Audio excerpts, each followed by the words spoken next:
Hey, this is Amanda Jane Stern from the feature film Perfectly Good Moment, and you're listening to the Horror Squad podcast.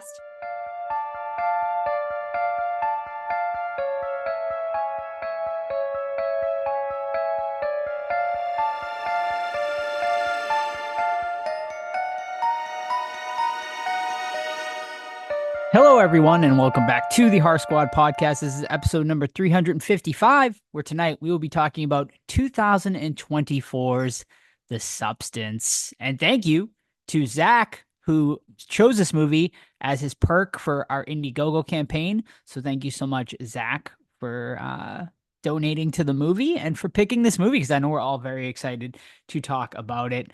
I am Joe, and I am, of course, here, as always, with Steve and Todd and Steve. I think we got a little interview tonight. We do.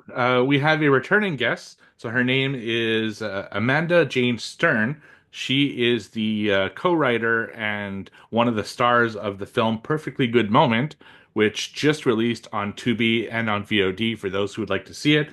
We actually interviewed her last year, episode 306, if you want to check it out. And that was a very good episode, by the way. That's the one we reviewed, American Psycho, which is one of my favorite discussions we've had on the show. And she's just going to talk about the release of the film and then her possible horror next entry in like her career. So that's at the end of the episode. Check it out. Awesome. Excellent. And Steve, how did Movie Club go on Friday? I know you guys had Movie Club over the weekend. Yeah, we had a really a lot of fun. We watched Final Girl Halloween. Is it a classic? No. No, it is not. But it was entertaining enough that we got to have a lot of fun watching it. If you do want to check it out, it's on Tubi, but I wouldn't particularly recommend it. I was actually going to talk about it on What Watch, but honestly, I don't have that much to say.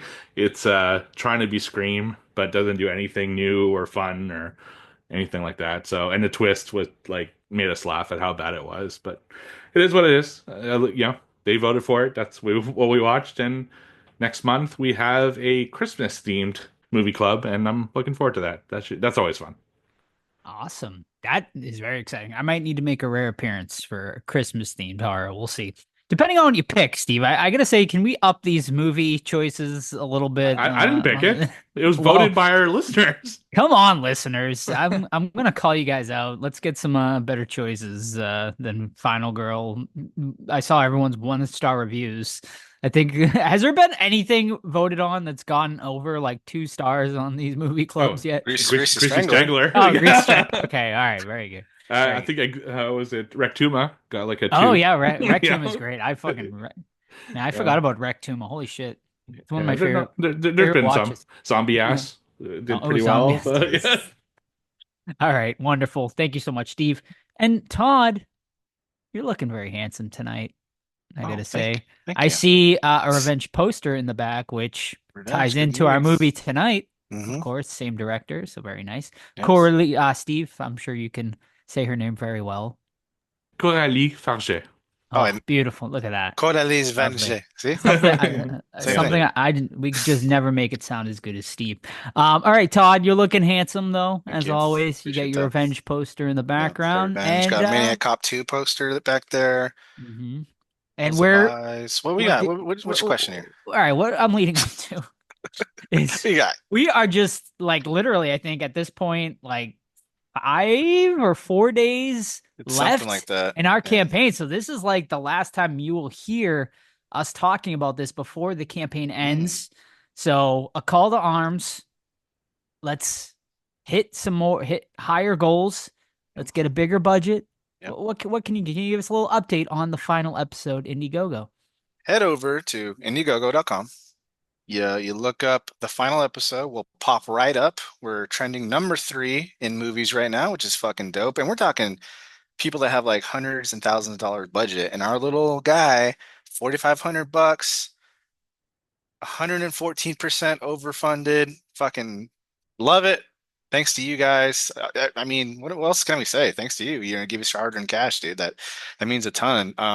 Each time we get, more cash, we look at the props and we up them. We look at the scripts and we alter them. We look at the locations and we think a little bit differently outside the box. And more money we get, the better the production is going to be. So hopefully we get above and beyond. We go past 114, maybe 120. Dare I say maybe 125? I don't know. We'll see. But yeah, I'm super excited, man. I have so much shit. I started doing the storyboarding on my story. I'm about 50% done. And I haven't written with a pencil in years. And my fucking thumb and forefinger, pointer finger, whatever, like hurt.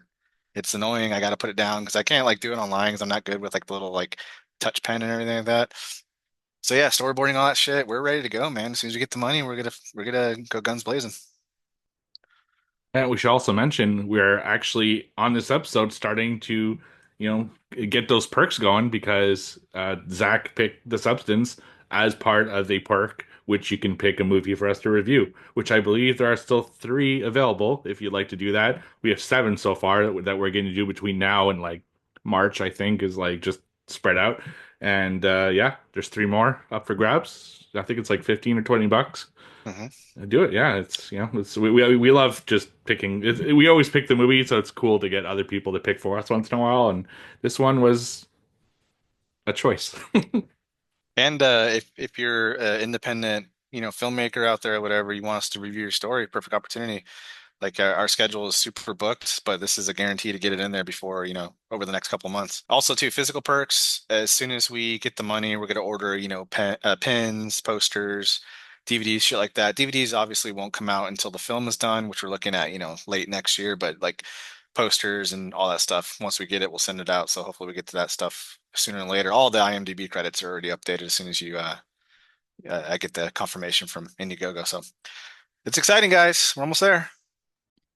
Absolutely. So once again, the last time, this is your last chance. If you do want to donate to our movie, although we won't say no, like if the campaign's over and you want to throw us a little money off the Indiegogo trail, that'd be fine too. But your last chance to donate through the Indiegogo campaign. We appreciate you all so much that have donated, all I think 70 plus backers of you at this point. So thank you so much to everyone. And we will make you proud on this movie making adventure. Yeah, it's going to be awesome. And I know we're all so excited to get together, film our wraparound segments, and to film, of course, our own segments. It's going to be just so fun. It's going to be awesome. We plan to premiere it at a cinema, hopefully, to do like a 1-day sort of premiere where everyone can sort of get together. Backers, first dibs on that. The movie screening theater, if you want to come, we'll give you guys updates on that. Obviously, we have a long road to go before we get to that point, but it's going to be a lot of fun journey, and we'll update you, every single week on this podcast where we're going to be with it. We will never leave you guys in the dark. And of course, join the Discord. That is the best way to keep up with it. Which, speaking of the Discord, we may have leaked some dates over there for It's Just a Bunch of Halloween weekend for next year, which I cannot share on the podcast. So maybe go and join the Discord and you might know some dates, potential dates for next year.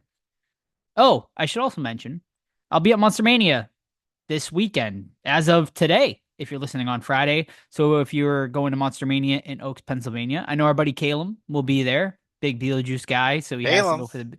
Yes. Hey, Caleb. So I'll definitely be, I'm sure, seeing him, meeting up with him at some point over that weekend. But yeah, if you see me, say hi. I'll be in Oaks, Pennsylvania, which is different from the first time I'm attending the Oaks show, which is at like a convention center. So it should be cool. I'll give you guys a full update on next week's show. Alrighty. It is time, gentlemen, to talk about somewhat watched. So tell me, what you been watching this week? I'll lead us off today. I watched 2024 Speak No Evil, Mr. James McAvoy starring some other people. So you guys have talked about this one. You guys have talked about the original one, which I did not see because he said I would not like it because of certain things happening to younger characters. But like I kind of got the gist of what would happen to this film based on your guys' reaction to it and like not liking certain things that didn't happen based on the original. But for, people that haven't heard about this one, a couple goes to Italy, they befriend another couple that's there, they both have kids and they like hit it off really well, right? James McAvoy is extremely boisterous and he like, hey, you need to come. I got this this country estate. You come to our fucking house and we'll hang out. And they're like, oh yeah, maybe, whatever. They go back home after Italy and then they start thinking about it. They get like a postcard, hey, come out to our estate. And the family's like, you know what, fuck it. We need to get out of the house. We need to get out of London. Let's go over to this I forget what country they're in, somewhere in Europe, but they go to their like little farm and things are a little bit off, man. They shift from like being cool and like all encompassing to kind of being controlling and telling their daughter what to do as if they were her parent. Meanwhile, they have a quote unquote son of their own that he can't speak because of like a illness or whatever that affected his tongue or did it.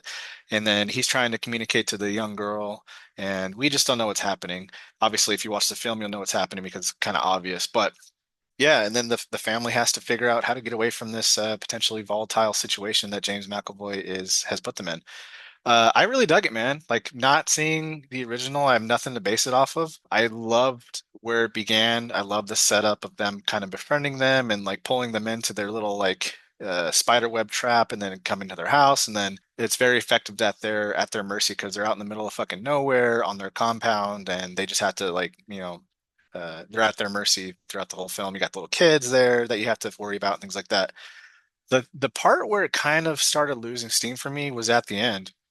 And not because they didn't go a certain direction with the younger characters. It was more because I didn't feel the stakes were really that high. Like I know that the family was at risk for death and worse.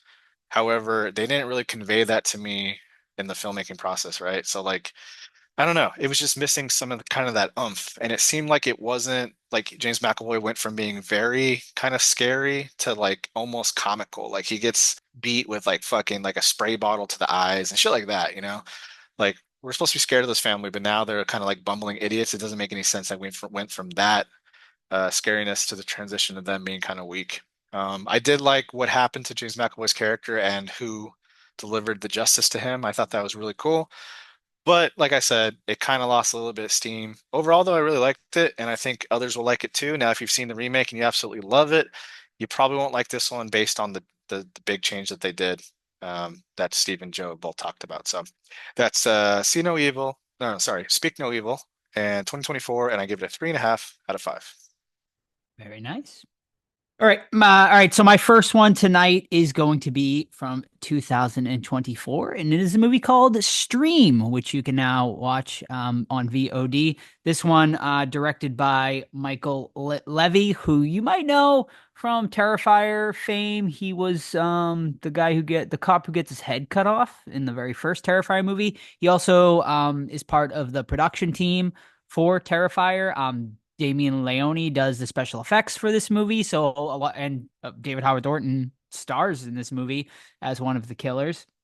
So a lot of the Terrifier people are involved with this one. This movie, it did get a limited theater release. I know a couple of our friends went and did go and see it in theaters when it was out a couple months ago. But this one is about a family, husband and wife played by Danielle Harris, I should mention. There's a lot of like who's who of horror people in this. Well, like con circuit horror people, I guess I would say. You know, you get Dee Wallace in here, you got Danielle Harris, you get Jeffrey Where's Combs. Felissa? Felissa does make an appearance, Yeah. of course. Dave Sheridan as well. So yeah, a lot of sort of familiar Daniel Roebuck as well. So a lot of familiar faces in this movie. I guess you could akin it to what's that fucking really shitty one that came out a few like 10 years back there. Death something. Death House Death or House, whatever. Yeah, that was so bad. Anyway, though, I digress. Yeah, so this one stars a lot of like familiar faces. But this one is about a husband and wife who have 2 kids. Basically, you know, they're your typical sort of family. You know, the daughter is being a rebellious sort of teenager, sort of, you know, running away from home, sneaking out, blah, blah, blah, trying to buy alcohol underage. The kid is a gamer, and the kid you might recognize actually from Terrifier 2. He was the Clown Cafe cereal eater kid in Terrifier 2. But yeah, so he's sort of like your nerdy gamer kid, blah, blah, blah. So the parents are like, you know, how can we sort of, you know, get the family together? How do you get the family together, Todd? You know, you got 2 kids, you got a wife, you know. You How yell do at them, you how do threaten them. You say you're gonna take away their phones. You say you're gonna make them watch football with you. Just, traditional Yeah, threats, traditional. All right. Well, this family, the father says, let's go away. Let's go on vacation. Let's, go to a resort that we stayed at like 10 years ago. Let's bring the memories, get the family together. So they go to this hotel, and lo and behold, we come to find out is everyone that enters this hotel on this specific weekend has entered a deadly game that none of them knew about, where there are four quote unquote players that every kill they get, they earn points. And it is, of course, over a live stream that people are paying to watch. So think sort of like almost like a Hostel type movie. And, I'll leave it at that.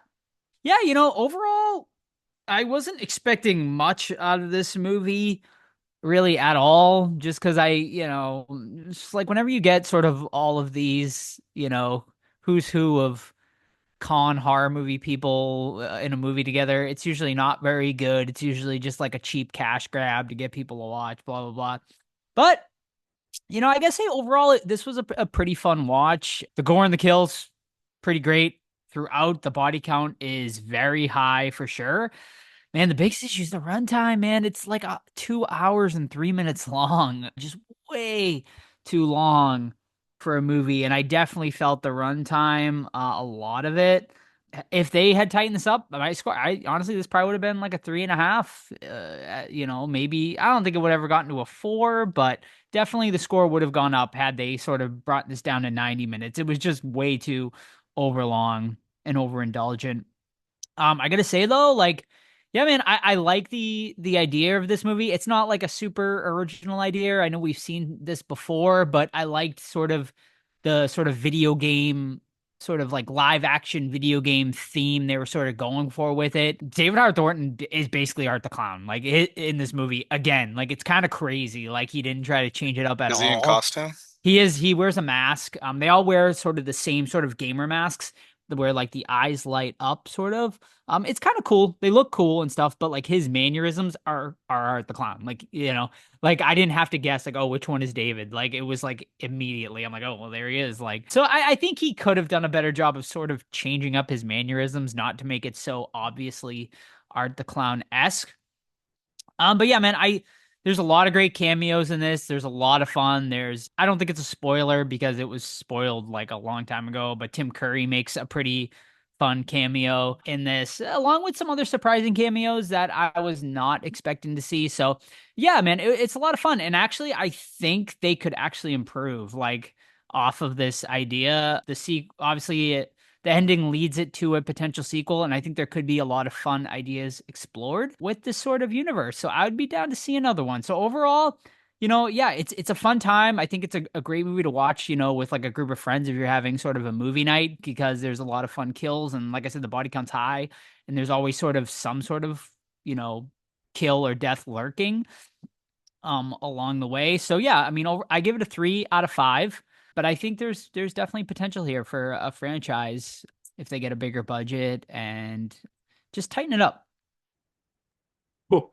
My first one this week is a 2024 film that Joe had talked about a few weeks ago and had recommended for me that I watched over on Shudder, and that is the Korean film Exuma. So Exuma is a film about a crew who they find like good grave sites for rich families and stuff like that in Korea, and they also take care of when they dig like exhume bodies and move them to make sure that the spirit is like not lost, and to make sure that it's all like good vibes and it doesn't mess around with the spirit world and all that stuff. So it's a team of four who kind of oversee everything. The main guy, he's like been doing this for years, and he can somehow taste the soil, and from that he can decipher whether it's like a good place or a bad place.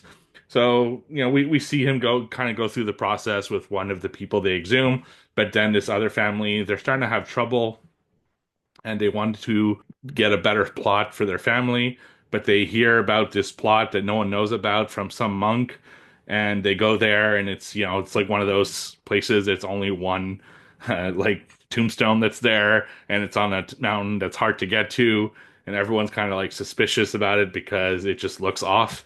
And of course, the guy tastes the dirt, and he's like, "No, I'm not doing this one. This is too. This is just too crazy. We can lose our lives because the spirits will be angry." But of course, money comes into play, so they're like, "Fuck it, let's do it anyway." They put on, no joke, a production as they do the exhuming this body. They have like five pigs that they're slashing. There's dancing. There's music. It's like this whole fucking thing. They're throwing salt around like it's a goddamn like party. It's, I don't know, it's crazy. And of course, as you could expect, they take out the body and then shit starts happening, a lot of spirit activity and stuff like that. And then they find out more and more about what's going on, and there might be more than one person buried in that hole. I really like the story. I like Korean horror. They're really different than American horror. Not necessarily better, but just different, which makes it interesting because we watch so many American films. I like their kind of ghost stories because I don't know, they're just they're just a little scarier for some reason. Because it comes from Korea, I believe it more for whatever strange reason. I don't know why that is. It's just like, I don't know. It's a whole thing. And they're good scares, they're good kills and everything like that. There's some surprises, but kind of like what Joe was saying with Stream, movie's fucking 2 hours and 15 minutes long, which is just way too long. Like I was really into it for the first hour when they were kind of explaining the lore of what they're doing. You see some of the spirits starting to attack.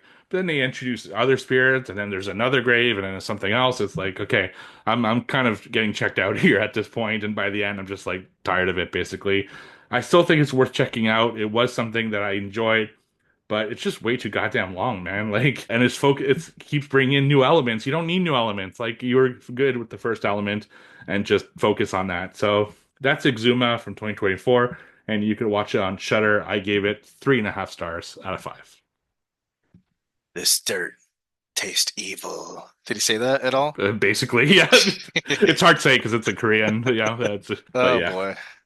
Wait, All right, without getting Yes. too spoilery, Steve, how did you feel about sort of the twist that it takes, like in the second part? It's 'Cause that's weird. where it lost me. Yeah, it's like I really liked the first demon Yeah. that's kind of haunting, Yep. but when they bring in that second thing, Yeah. it's just like, what the fuck is this? You Yeah. know? And I'm by this point, you're like an hour 45 minutes in, and you're like, God Yeah. damn, you're bringing in a whole new element now. So Yeah. yeah, it's too bad. Mhm. All right, my last one is another 2024 film, VHS Beyond, over on Shudder. Steve and Joe have already talked about it. Yeah, so the first one is Stork. It's about some cops that go in this New York dilapidated house because there's been a bunch of newborns gone missing and there's some creature holding it. Shot like a video game, tons of kills, really fun. I gave that one a 4 out of 5. Second, Dream Girl. I believe this is in India, and it's about a very famous like Indian actress. She's the hottest, act in town, things like that. A couple of reporters are trying to get like the scoop and talk to her, and they like kind of sneak into the areas where they're not supposed to be in her trailer and shit like that. I hated this one, man. I gave it a 2 out of 5. I think Joe, someone mentioned it where in the middle, or actually towards the beginning, they go into a complete Indian dance number where it's like, okay, we can see this for maybe a minute. These motherfuckers do the whole thing. I'm like, when's this gonna end? And it doesn't affect the story whatsoever. They just wanted to have an Indian dance number in there. It did not help the story. I did not like it. Third one, Live and Let Dive, where a bunch of people are skydiving and they're in the plane, and then lo and behold, an alien ship like spawns in, and you got, fighter jets trying to go after it, and then the alien creature's on the side of the plane, and the plane starts crashing, so they jump out, then the aliens fall, and they're trying to run away from the aliens, and they're on the ground. People are dying because the chute's didn't open. I love this one. It had a ton of good energy in it. I loved the special effects. I like the special effects in Dream Girl too, but the problem with that one is the rest of it sucked. But Live and Let Dive, I fucking loved. 4.5 out of 5. Coming up with Fur Babies, which is about some animal activists that are kind of have their eye on this girl that has like this pet hotel kind of thing, right? And they have an eye on her because she has her past dogs like stuffed and mounted like on the walls and stuff, and they think that's wrong, blah blah blah. So they go over there and try to do like an undercover sting operation, right, to like expose her to animal cruelty. They go missing, so the rest of the crew goes over to find them. Turns out she is holding them captive for a very Tusk-like experiment, which I'll leave it at that. I really like this one too. I would love to see this as a feature film. Justin Long and his brother, I believe, very good filmmakers, and man, I liked it. I wanted more. I gave that one a 4.5 out of 5 as well. And then lastly, Stowaway, which is this lady. She's out in like New Mexico or Arizona or something like that, looking at like alien ships, looking for them in the sky like they do in real life by Air 51. She finds this weird spear out in the desert. She goes into it, and then the alien ship takes her off into space, and she dies. But there's a technology on board that automatically rebuilds her and keeps bringing her back to life over and over and over again. And it's kind of shitty. I just didn't like it. I thought the main performance from the girl was pretty bland, and it didn't have a lot going on. I like the idea of it with like not being able to control the medical thing, bringing your body back to life and you're suffering the whole time. But I thought the execution was a little bit bland. Overall, oh, and the wraparound fucking sucked, dude. It was just terrible. But overall, I give this one a 3.5 out of 5. That's VHS Beyond over on Shudder. Very nice. All right, my last one tonight, 2024 release. You can currently check it out VOD. Is a movie called Cuckoo. This one I had Cuckoo. Oh, I should also mention I went to the theater to see Smile 2. I'm not going to talk about that because I think that's one we probably should review at some point when it does hit, VOD, DVD, whatever. But yeah, definitely a solid one there as well. All right, so Cuckoo is a Neon release. For those of you who are fans of Neon, I feel like they're kind of the new hot up and coming, horror movie studio recently. They did Long Legs, among others. But yeah, so this one I actually had pretty high expectations for because the trailer seemed pretty interesting. It was getting a lot of play, and then it kind of sort of came and went. I didn't hear too many people talking about it. But this one stars Hunter Schafer, who a lot of you may know from Euphoria fame. But yeah, so she is basically, her family sort of just moves her reluctantly. She doesn't want to go, but to the German Alps. The father has a opportunity to take over sort of this ski lodge resort, and she starts, working at the resort. And she noticed like some weird shit is going down. Like women are walking in what do they call those? Like hospital gowns. And they're sort of like just randomly like throwing up and just seem like disoriented and stuff like that. And she's like, what the hell is going on here? This is kind of weird. They also tell her, the guy who runs the place currently is telling her, don't, go out after a certain time. It's not safe out here. Blah, blah, blah. Don't work. You can't work the night shift. Well, she decides to work the night shift one night to help out her friend, of course, who wants to go on a date with her boyfriend. And when she's driving her bike home at night, she sees a woman chasing after her on her bike. It scares the shit out of her. And from there, she starts seeing this woman more and more, but things start to become, reality starts to blur where there's like this sort of weird loop that happens that ends up getting explained, but like, she'll like the same thing sort of happens like 3 times in a row. So it's like, is this all in her head? Is, what she's seeing, real? Yeah. And that's it. Yeah, man, I give this movie major props for originality because I had no idea where it was going to go, and it did not go like where I was expecting it to. And I guess say kudos to like whoever wrote this, because like pretty dang original. It's also like acted really well. But yeah, man, I don't know. To me, there was just something just missing with it. It just didn't, I guess I just didn't love where it ended up going at the end of the day. I think it's still a very like solid movie or anything like that. It's just not one that I personally loved. But I'm gonna say I think everyone should check it out because I think this could be up other people's alleys like way more. It's definitely like top. I could see it being top 10 potential for some people, but it's just not top 10 potential for me, unfortunately. I give it a 3 out of 5 because it was entertaining. I was never bored. It's definitely a little too long though. Like, it's 103 minutes long according to Letterboxd, and yeah, I could feel that time a little bit. I think it definitely could have been tightened up, which seems to always be my main complaint on a lot of these movies these days. But yeah, man, it's not bad. And like I said, majorly original. So I definitely give it big props for that. I wish I liked it more. It just, yeah, it just didn't hit me, unfortunately. But I would recommend Steve and Todd both checking it out because I could see maybe them liking it more than I did, or maybe they'll hate it. I don't really know. But yeah, so that's Cuckoo from 2024. All right. My last one, I think Joe will also have a little bit to say of after I'm done here, and is another 2024 film. I watched this over on Disney Plus, which is probably Hulu in the US, I would guess, and that is Mr. Crockett. So, Mr. Crockett is a kids' TV show where Mr. Crockett is like kind of a like Fred Rogers type person. He gets puppets and a little bit PB Herman too because he's got like talking furniture and talking like clock and stuff like that and other big characters that come into play. And the kids absolutely love this TV show.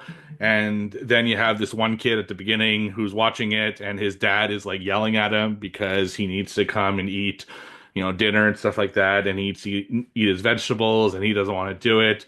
And his dad is like really mean about it. So as this is going on, Mr. Crockett like stops the TV show and kind of stares towards the dinner table, and then you see him like open the VCR because it's set in 1993, and then you see him open his VCR and his like eyes is like he's in the VCR, and then he comes out and he absolutely like brutalizes the dad, and then takes the kid into like a portal into his realm. And then the story takes place a year later, where another woman, she's mourning her husband who just passed away, and her son seems to be kind of checked out with the whole thing. So she's trying to like relate to him and trying to like help him in ways, but he's acting out in like pretty severe ways, and she doesn't know what to do with him anymore. So one day she just has enough of him and says something really mean to the effects of basically, I don't want to be your mom anymore, just in the moment, which brings out Mr. Crockett. And then she takes him, and then the whole story kind of takes place where she tries to find who this Mr. Crockett is and find her son, which I don't want to say too much more than that. I didn't really know what to expect from this. Honestly, I didn't see anything about this before it released. It's only in the last week or so that people started kind of talking about it. And Joe had said that this was something to check out.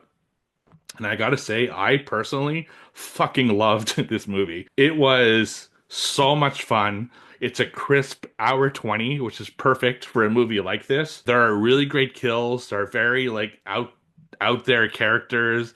They use practical effects really well. They also use CGI, but in a good way, like just to kind of amplify some of the nightmarish scenes that you see in the film. Elvis Nolasco, who plays Mr. Crockett, is fucking fantastic. Like this character and this actor are so good. And he goes from goofy and zany to scary and like serious really quickly. And some scenes are like funny, some scenes are actually like really serious. It really tackles a bunch of things really in a good way and very smart. I was never bored. I really tremendously enjoyed this. It's funny because when I saw the guy who plays Mr. Crockett, Elvis Nolasco, I'm like, I've never seen this actor before. It's cool to kind of get to see this guy do this.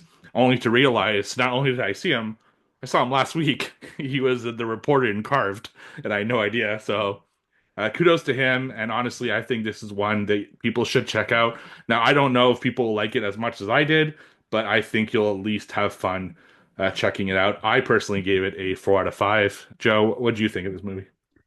Yeah, man, I really enjoyed it a lot too. Maybe not as much as you, but man, I fucking love the Mr. Crockett character. He is so good. Probably my favorite performance of the year. Like he right now is definitely up there for favorite performance of the year. The Mr. Crockett character is amazing. There are a couple of choices I didn't love. The problem is like when Mr. Crockett isn't on screen, it loses me with some of the other characters a little bit. I also didn't like one choice they made where like this fucking one lady kind of goes into the Matrix like at one point to find Mr. Crockett. I didn't love that idea, but man, I loved everything else about this movie. I loved the Mr. Crockett like backstory. It is so like sinister and so creepy. It's fantastic. I love the like story time stuff where they use the cartoons and all of his little character minions that are really evil underneath.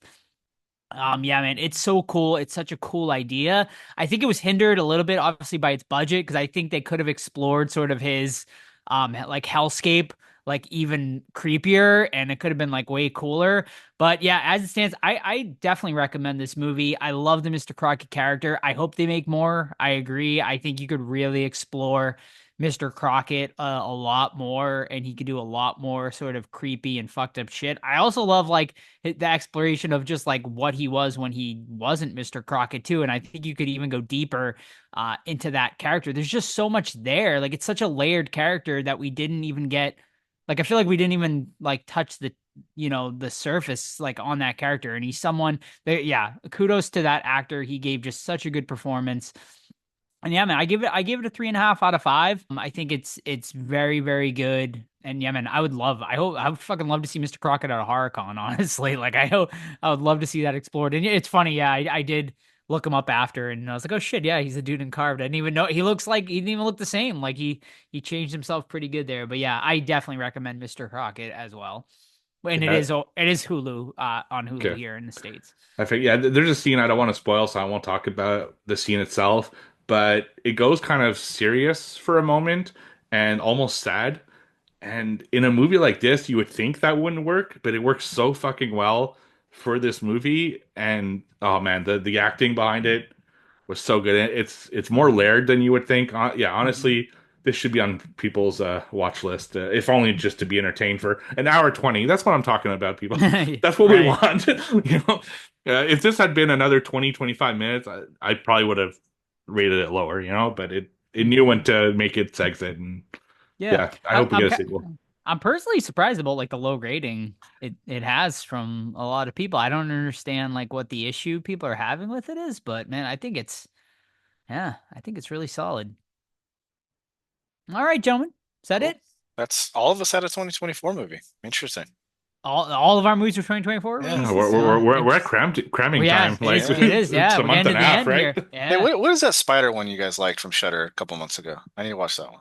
Oh, Sting? I watched two of them, Sting and Infested. Which one was better? I like Sting better, Uh-huh. but Infested is really good as well. Like it's Oh, that doesn't Infested is help. more of a serious one.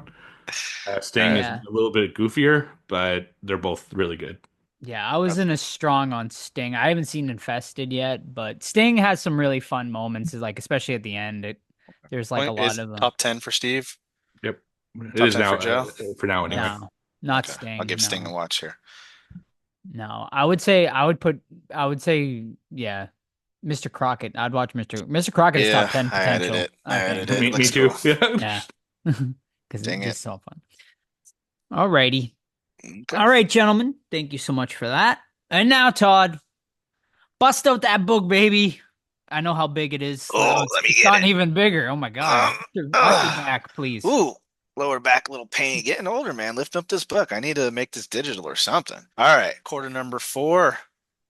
We're down to 2 months left, man, in 2024. Will Steve, Pete, will Todd, myself take back the reins of the champion? Will Joe get his first victory? I don't know.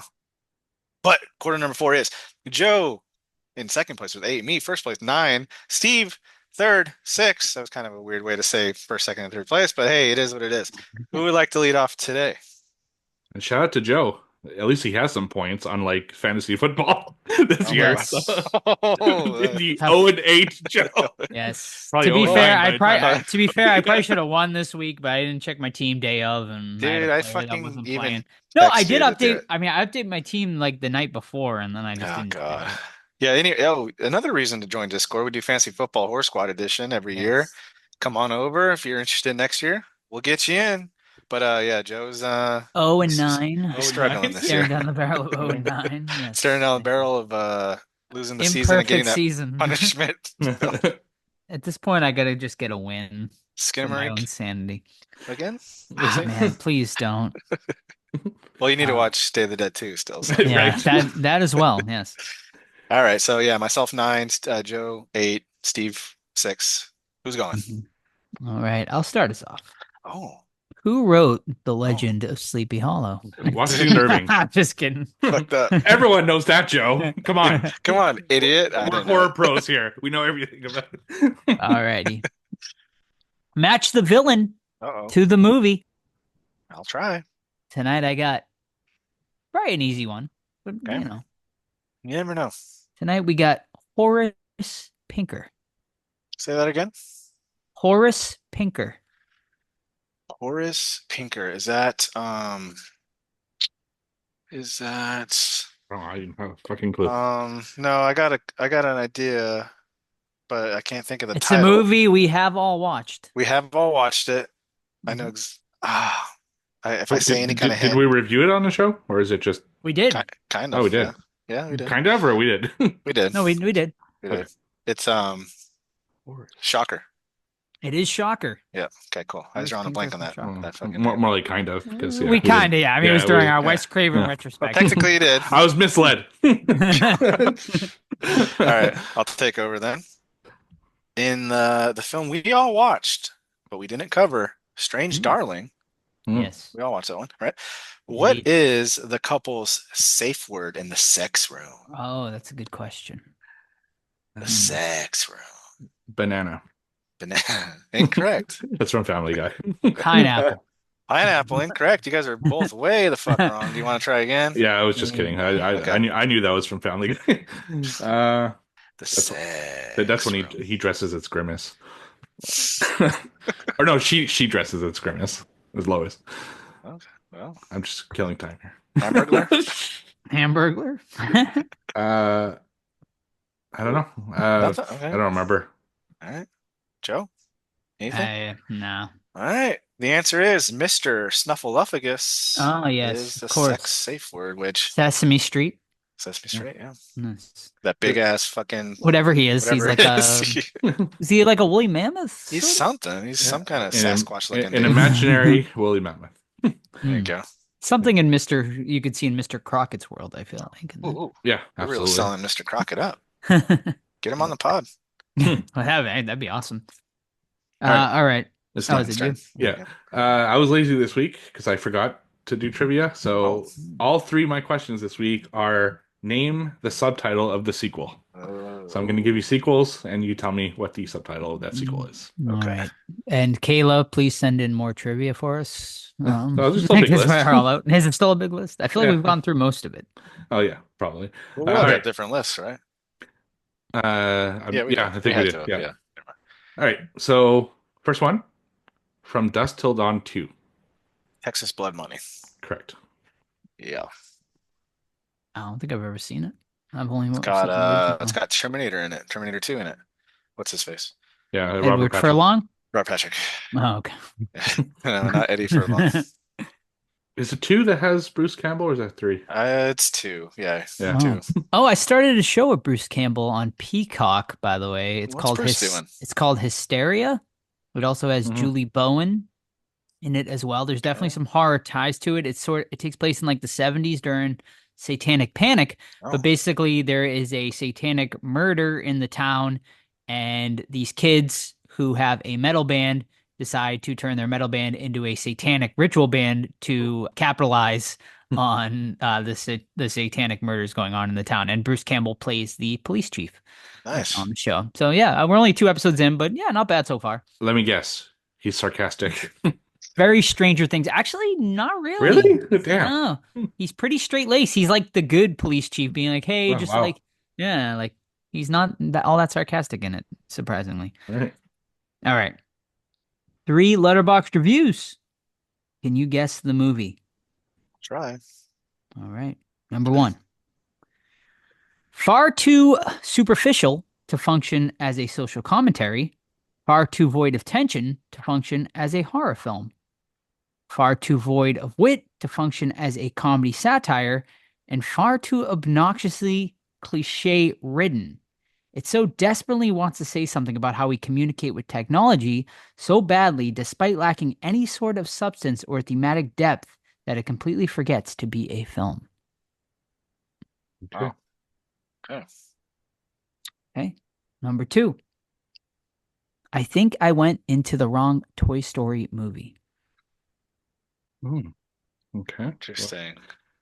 Any guesses before? I have one. I got some thoughts, but nothing I want to commit to.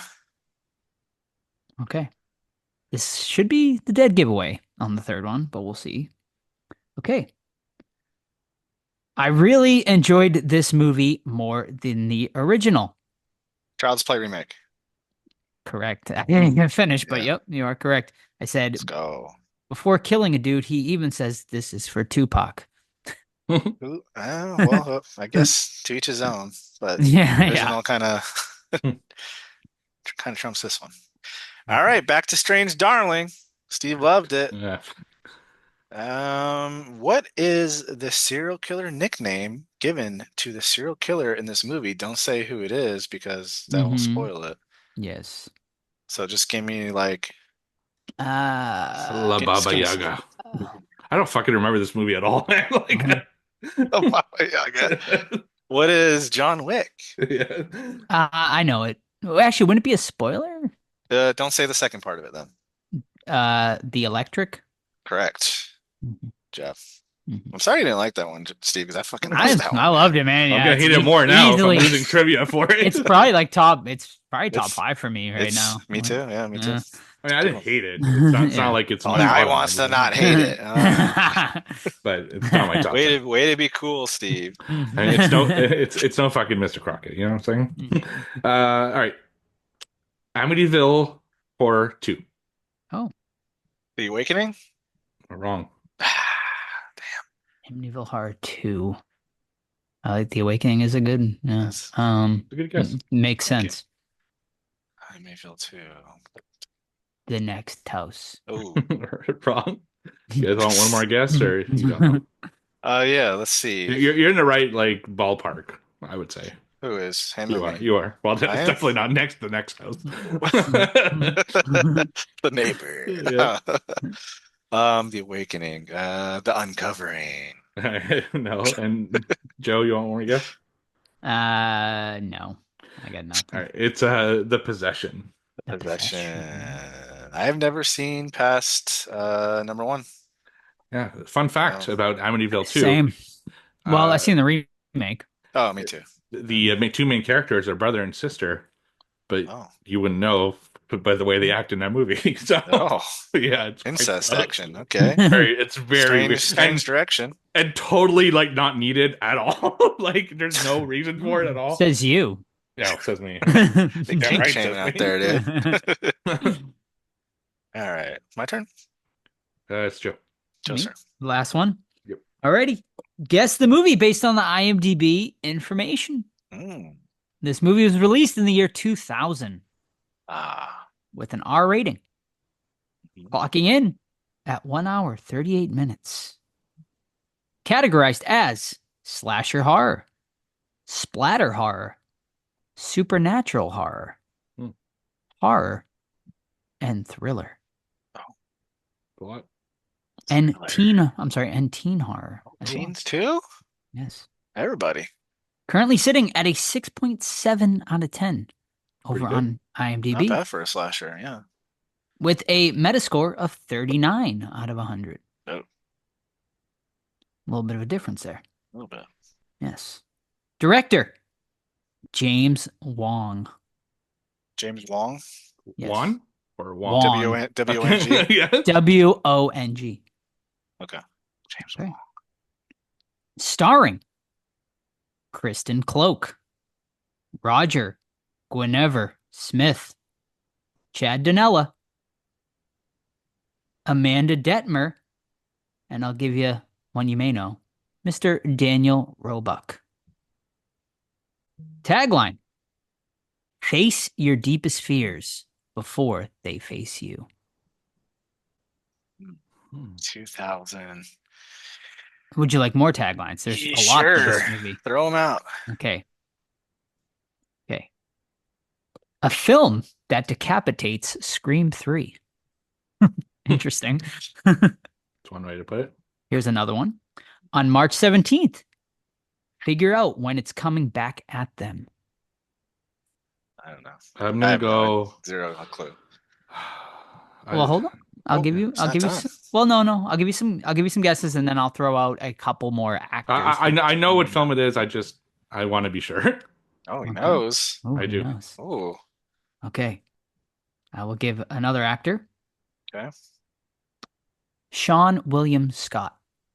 I knew what it was. You knew what it was? until you said Is it Final Destination? It is Final Destination. Yes, Damn it. Steve. Correct. What was your guess? that. Leprechaun 3. And of course, I'm March leaving 17th out... is St. Patrick's Day. Oh, okay. And of course, I'm leaving out Ali Lauder, Devon Sawa, and Tony Todd. Tony Todd. All right. Mine is also an IMDb information. Ooh. Strange Darling. And what? Strange Darling. Correct. That is your guess. Oh, very nice. We're going late 2010s. The R rating, 1 hour 44 minutes, 7.8 over on IMDb. Let me give you some I'm sorry, what was the year again? late 2000. 2010s. Late 2010s. You're not giving yeah. an exact date, So exact no, year. no, because Motherfucker. it'll give it away. All a right, little bit all easier. right. Actors. Actually, I'm going to give you some fun little tidbits, little keywords here. Ooh, Let's wrestle. Ooh. Keyword. I like it. Take my picture. That guy's a good picture taker. All right. Now we're going on to actors. Actor number 1, Stephen Root. Lakeith Stanfield. I like him. Oh, wait a Kate- minute. Wait a minute. Wait a Is he minute. guessing? I feel like it's Get Out. It's Get Out. You're right. I was gonna say us. Oh, I was gonna go Caleb, whatever, something Jones. I didn't want to wait. Yeah. Caleb Landry Jones. There you go. Yep. Great actor. Yeah, he is. He's very effective. All right. Last one. Yep. The Fly 3. I've never seen The Fly 3. Really? You never seen The Fly? I've never seen it either. Mm-mm. Have you guys seen The Fly? Yeah, Oh, yeah, of with course. Gina Davis. No. Jeff This Goldblum. this is Vincent Price. Oh, Vincent Price, The Oh, Fly 3. Yeah. Okay. There's only two the original flies Fly. of the Okay. new one. I have seen the original Fly. Yeah, it's very Vincent good. Price to Fly 3. Tagline. Right? No. Wait, It's what? no. That was my guess. I was asking. One is The Fly. Okay, what is it? Two is Pretty Fly for a White Guy. Pretty- And this is part 3. Okay. All right. Offspring, love it. Yeah. All right.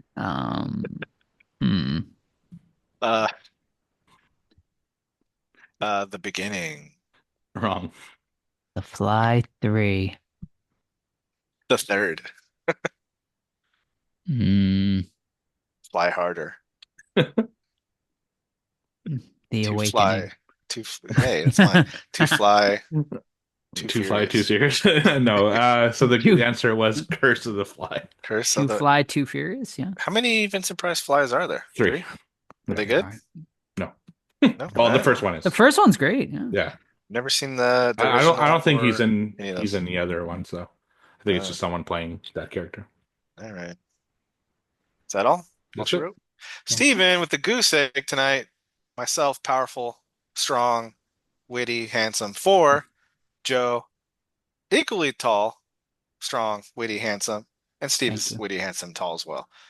But he has a 0. It's Joe with the 2, myself 4, which brings us to 13, to Joe's 10, to Steve's 6. Uh-oh. Yeah, those Say goodbye to your lead, those Steve. Strange Starlings are really fucking killed me. I hate that movie now. You better watch the movie next week because I'm asking nothing but Strange Darling the rest of the year. Love it. Going down to a fucking half star on Letterboxd. Alrighty, thank you, gentlemen. And that leads us into our main event of the evening, 2024's The Substance. Directed by Coralie Forget. Wonderful. Thank you so much. Starring Demi Moore, Margaret Qualley, Dennis Quaid. And that's pretty much it. That's all that matters, really. Plot synopsis. A fading celebrity takes a black market drug, a cell-replicating substance that temporarily creates a younger, better version of herself. Todd, Yes. take it away, buddy. You know what? I'll give Theo a call. Let's try. So we open up on an egg. It gets injected with some foreign substance. We don't know. And then that egg replicates into another egg, a perfect copy, but slightly better. And then we jump over to like a bird's eye view of a Hollywood Walk of Fame star over in Hollywood. If you're ever in Hollywood, go visit it. It's cool for a one-time thing, but it's really overrated. But anyway, you see a star and it's getting created, and we see a name, Elizabeth Sparkle, hot, young, great actress, right? She's a hot in the trail. She's getting all this action. Everyone loves her. And then we kind of have like a little time jump, right? Where we watch as the star goes into disrepair.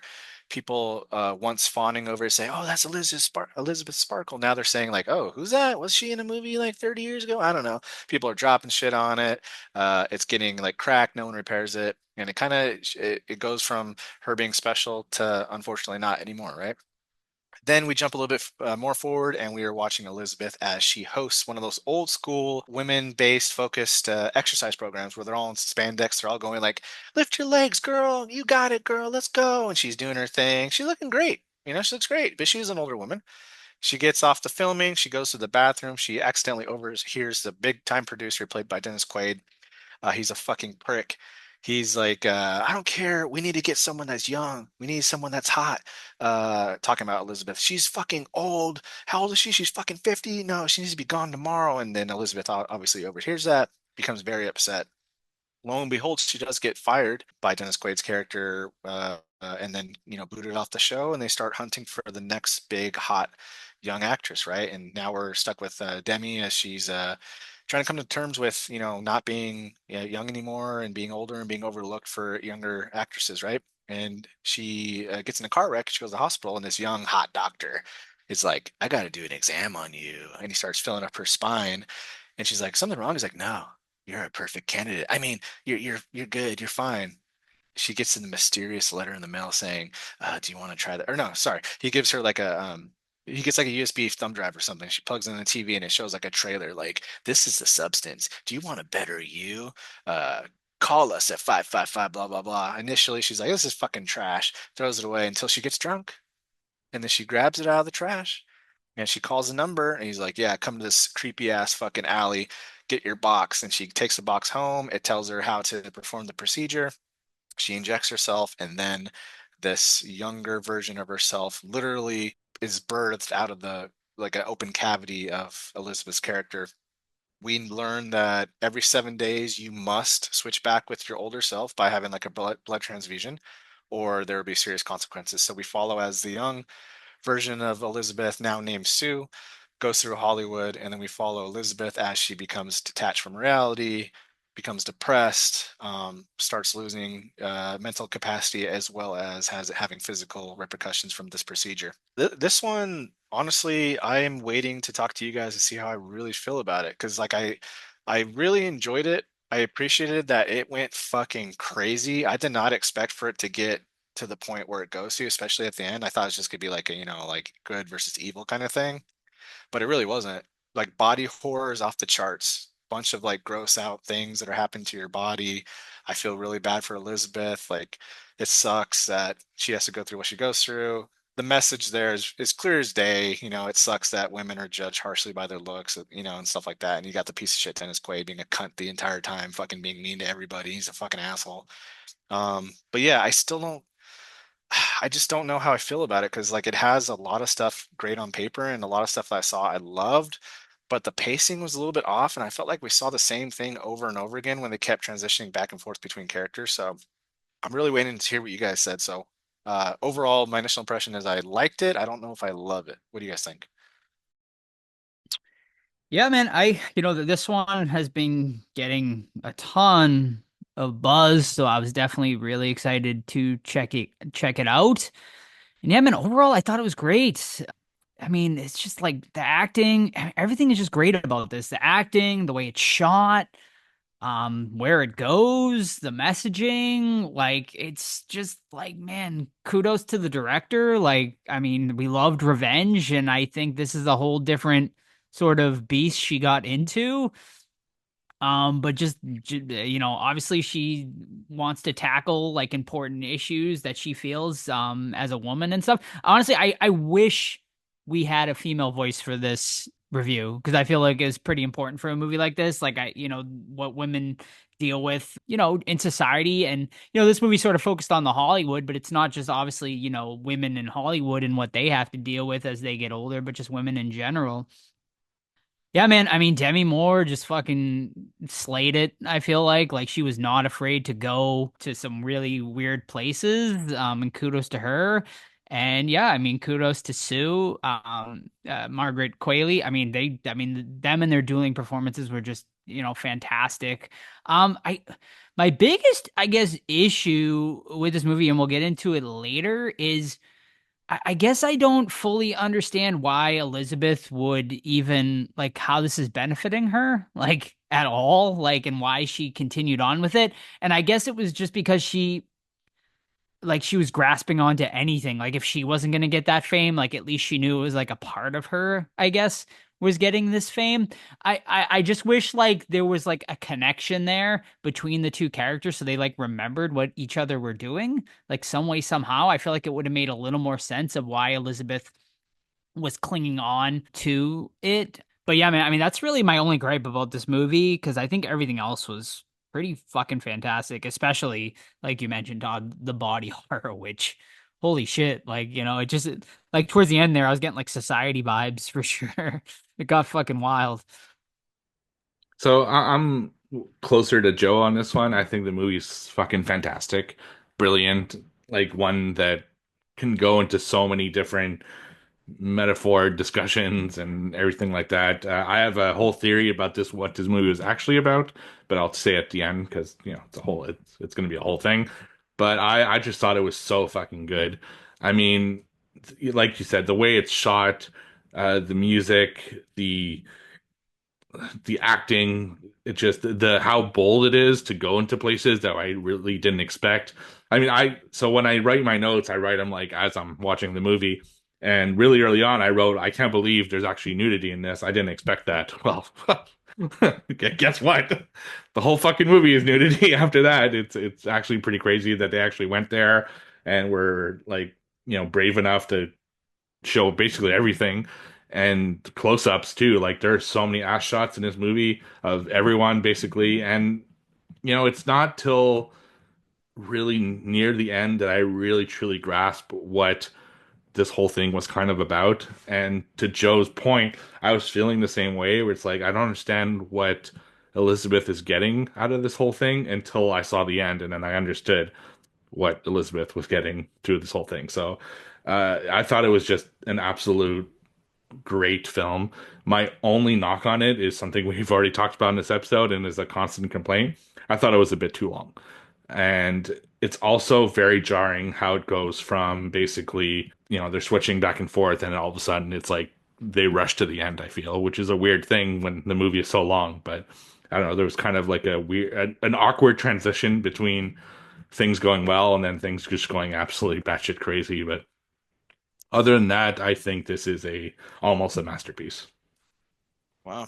See, I'm teetering between a 3.5 and a 4, and I'm wondering which way I'm teetering towards. I don't know. It's just, I don't know. I don't know what's missing, honestly. Maybe like talk about it, because what is your theory, Steve? I guess, or no, let's answer Joe's question. Why does it benefit Elizabeth? Because I'm on your team. I'm like, she doesn't, it's not her. I know like the substance people are like, it's you guys are one, you're not separate, but they're separate. You know what I mean?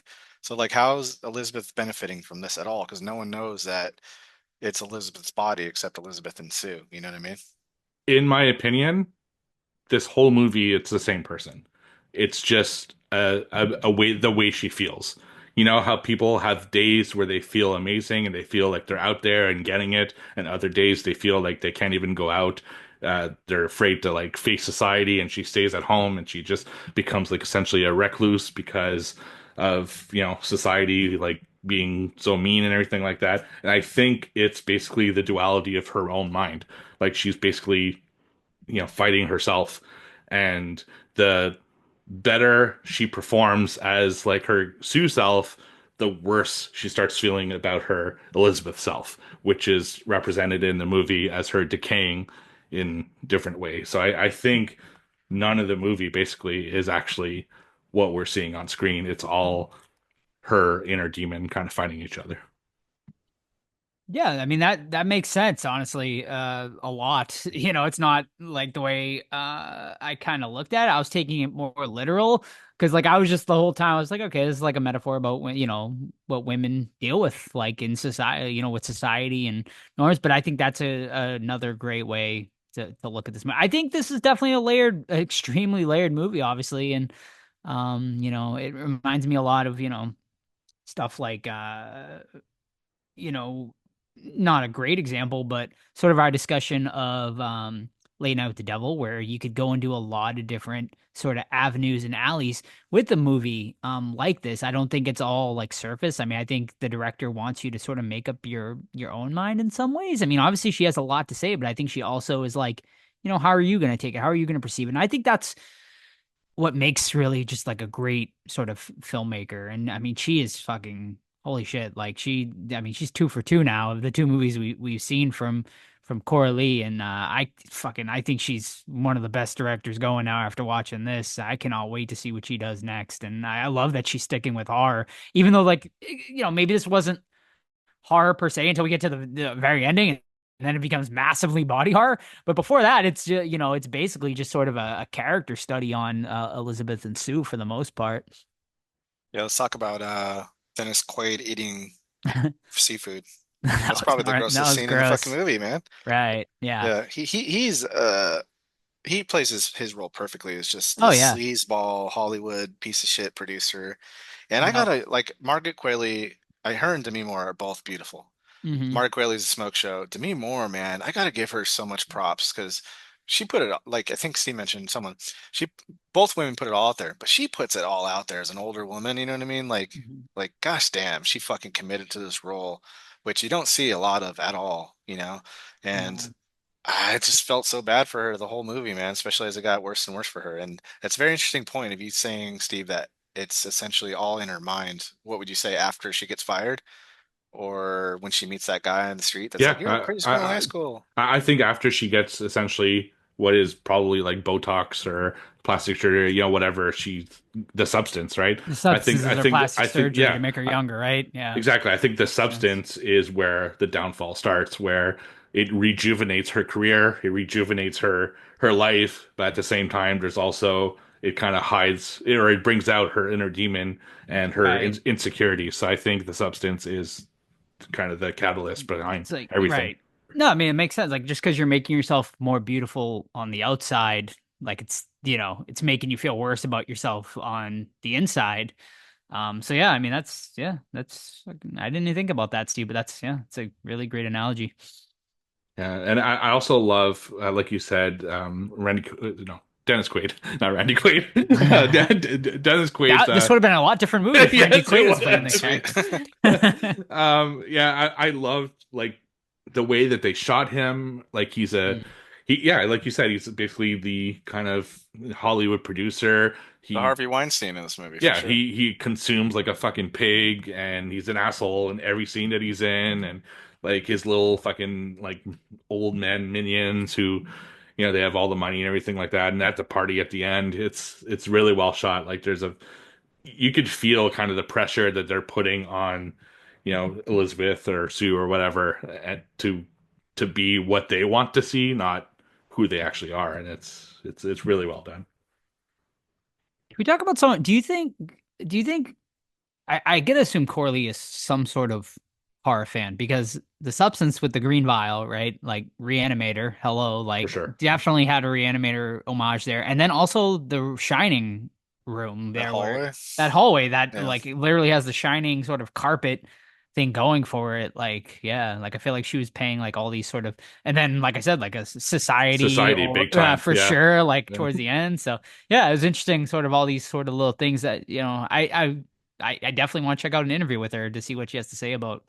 Hopefully, she kind of addresses some of this stuff because I feel like she's probably a big horror fan herself, like based on some of this stuff. It's got to be. Mhm. What about Yeah. the gentleman that is from Elizabeth's past, and he's an older gentleman too, and he's like, "Oh, remember we used to have Oh yeah. sophomore year together."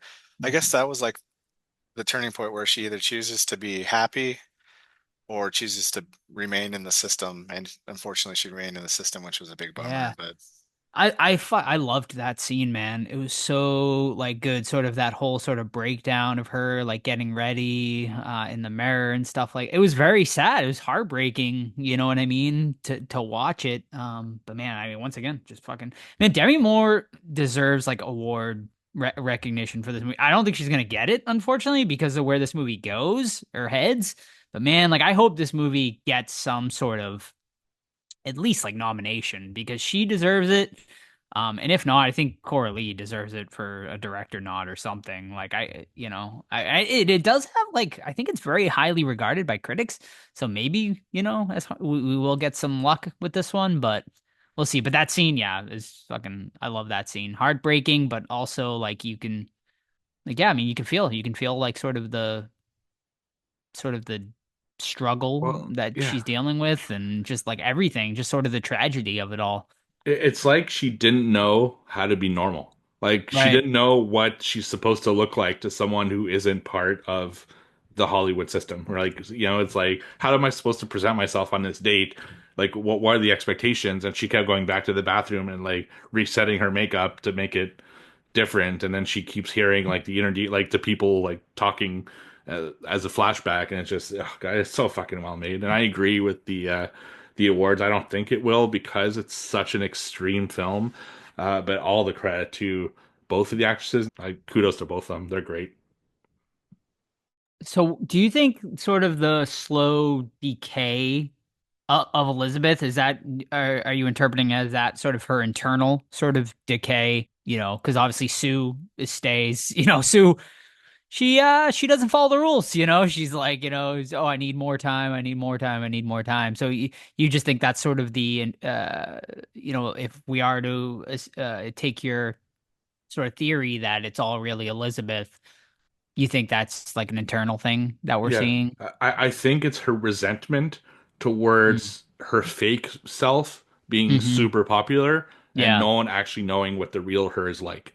It's like after a while, she's been putting on this facade for so long that it's really starting to eat her up, and she just at the point where she just doesn't want to be Sue anymore. She just wants to be Elizabeth, right?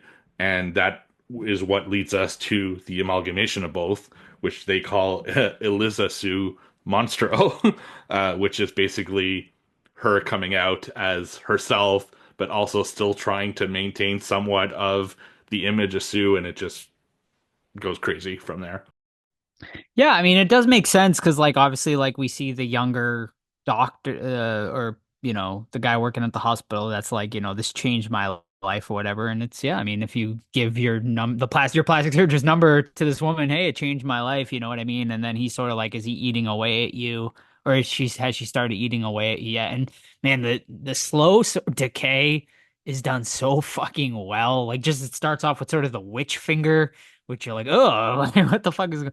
And then just like, oh man, you just know that it's just gonna get gnarlier and gnarlier as it progresses. And just man, kudos to the fucking FX team here. Like all practical effects, obviously, like holy shit, like they fucking knocked it out of the park with sort of the slow decline of Elizabeth here. Like it's fucking top notch, makeup effects here as well.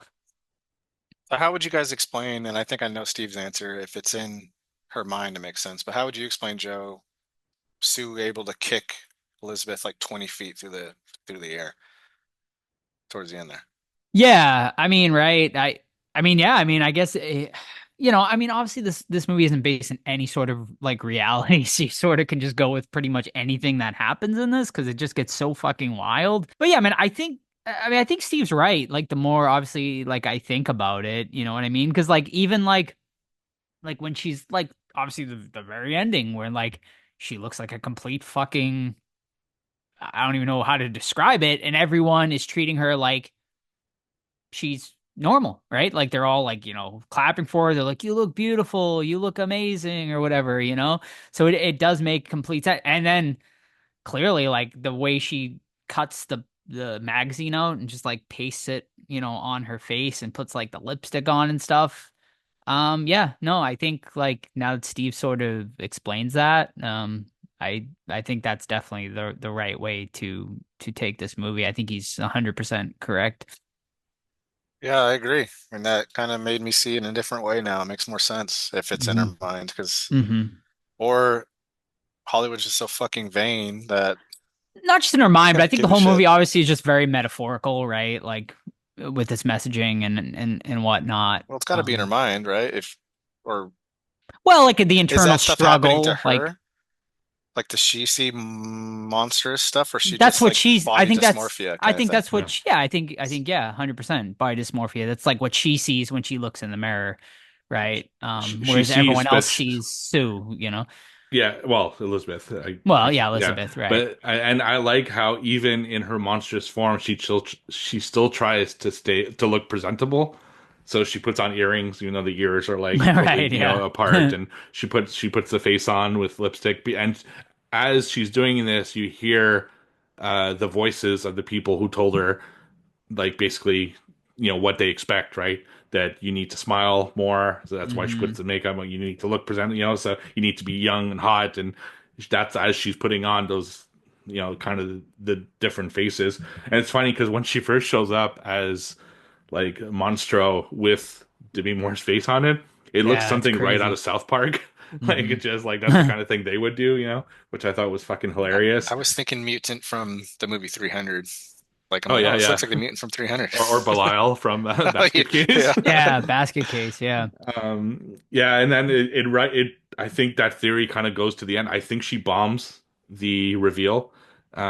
She gets into her head so bad that she just completely collapses on stage, essentially, which she then runs away from the studio, and her star fades.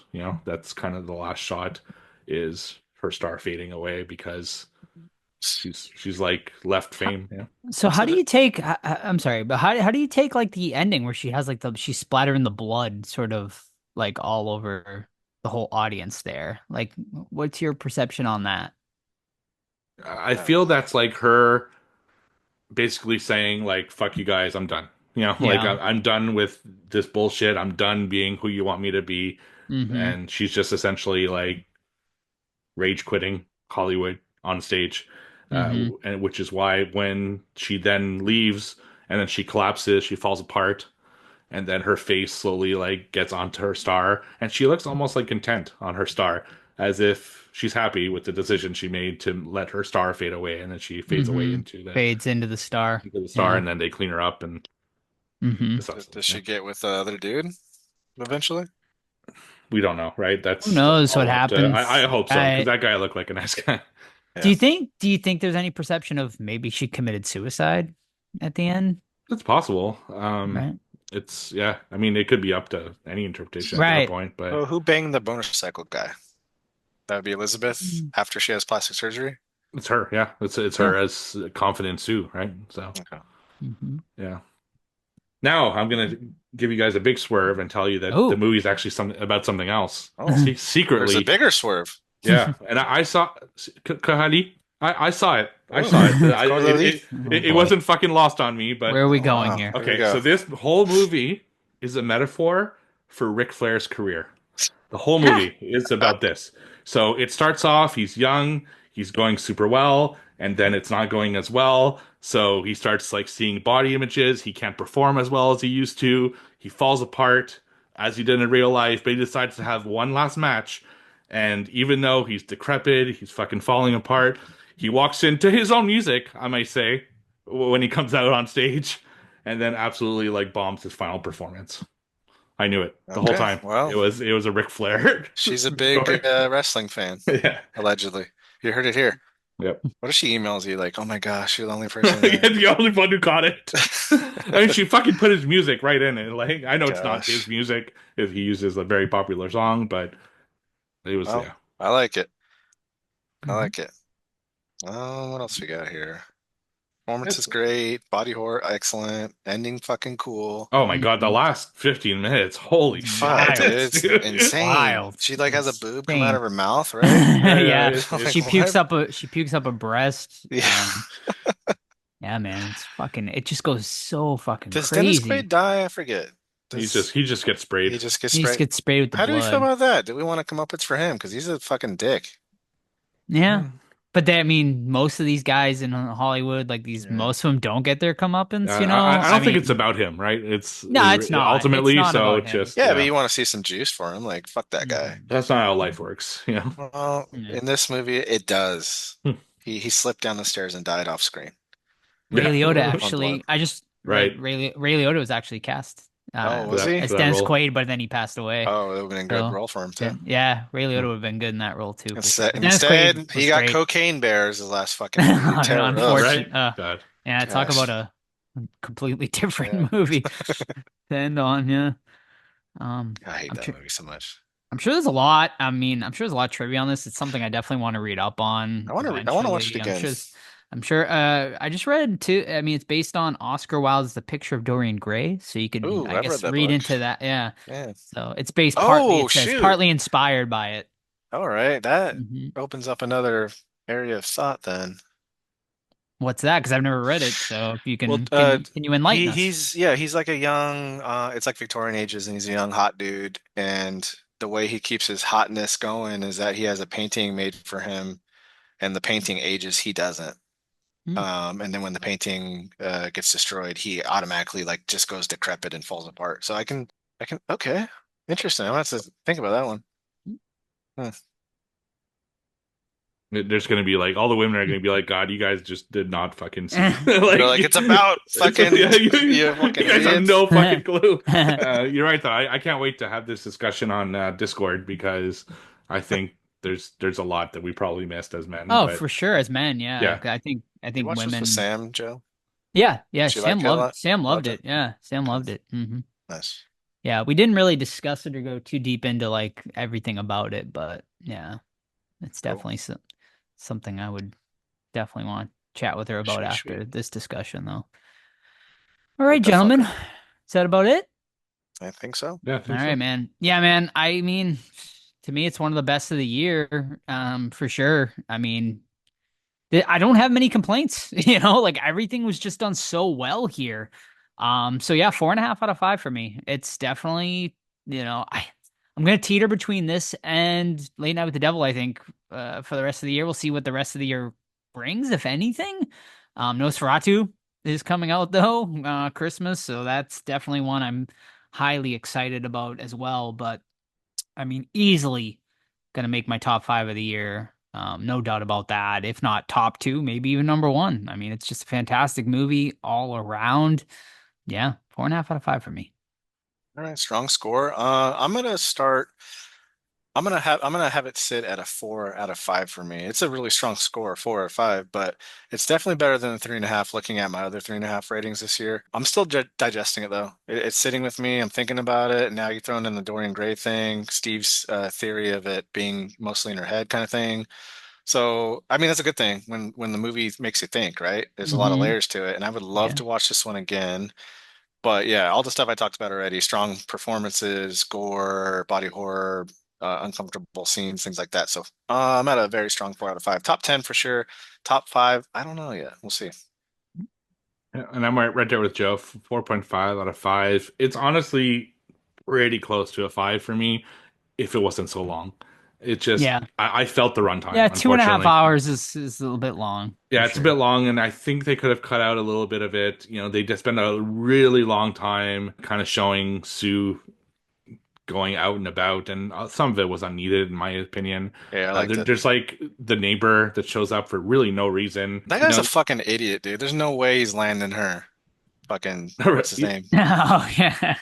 Get out of here. Yeah. But yeah, like just scenes like that I felt were just. I guess they probably could have. I mean, as much as I'm sure we all enjoy it, they probably could have cut like 5 or 10 minutes of the ass shot, the close-up ass Yeah. shots that we got. Yeah, Nah, we needed more of those. We need more.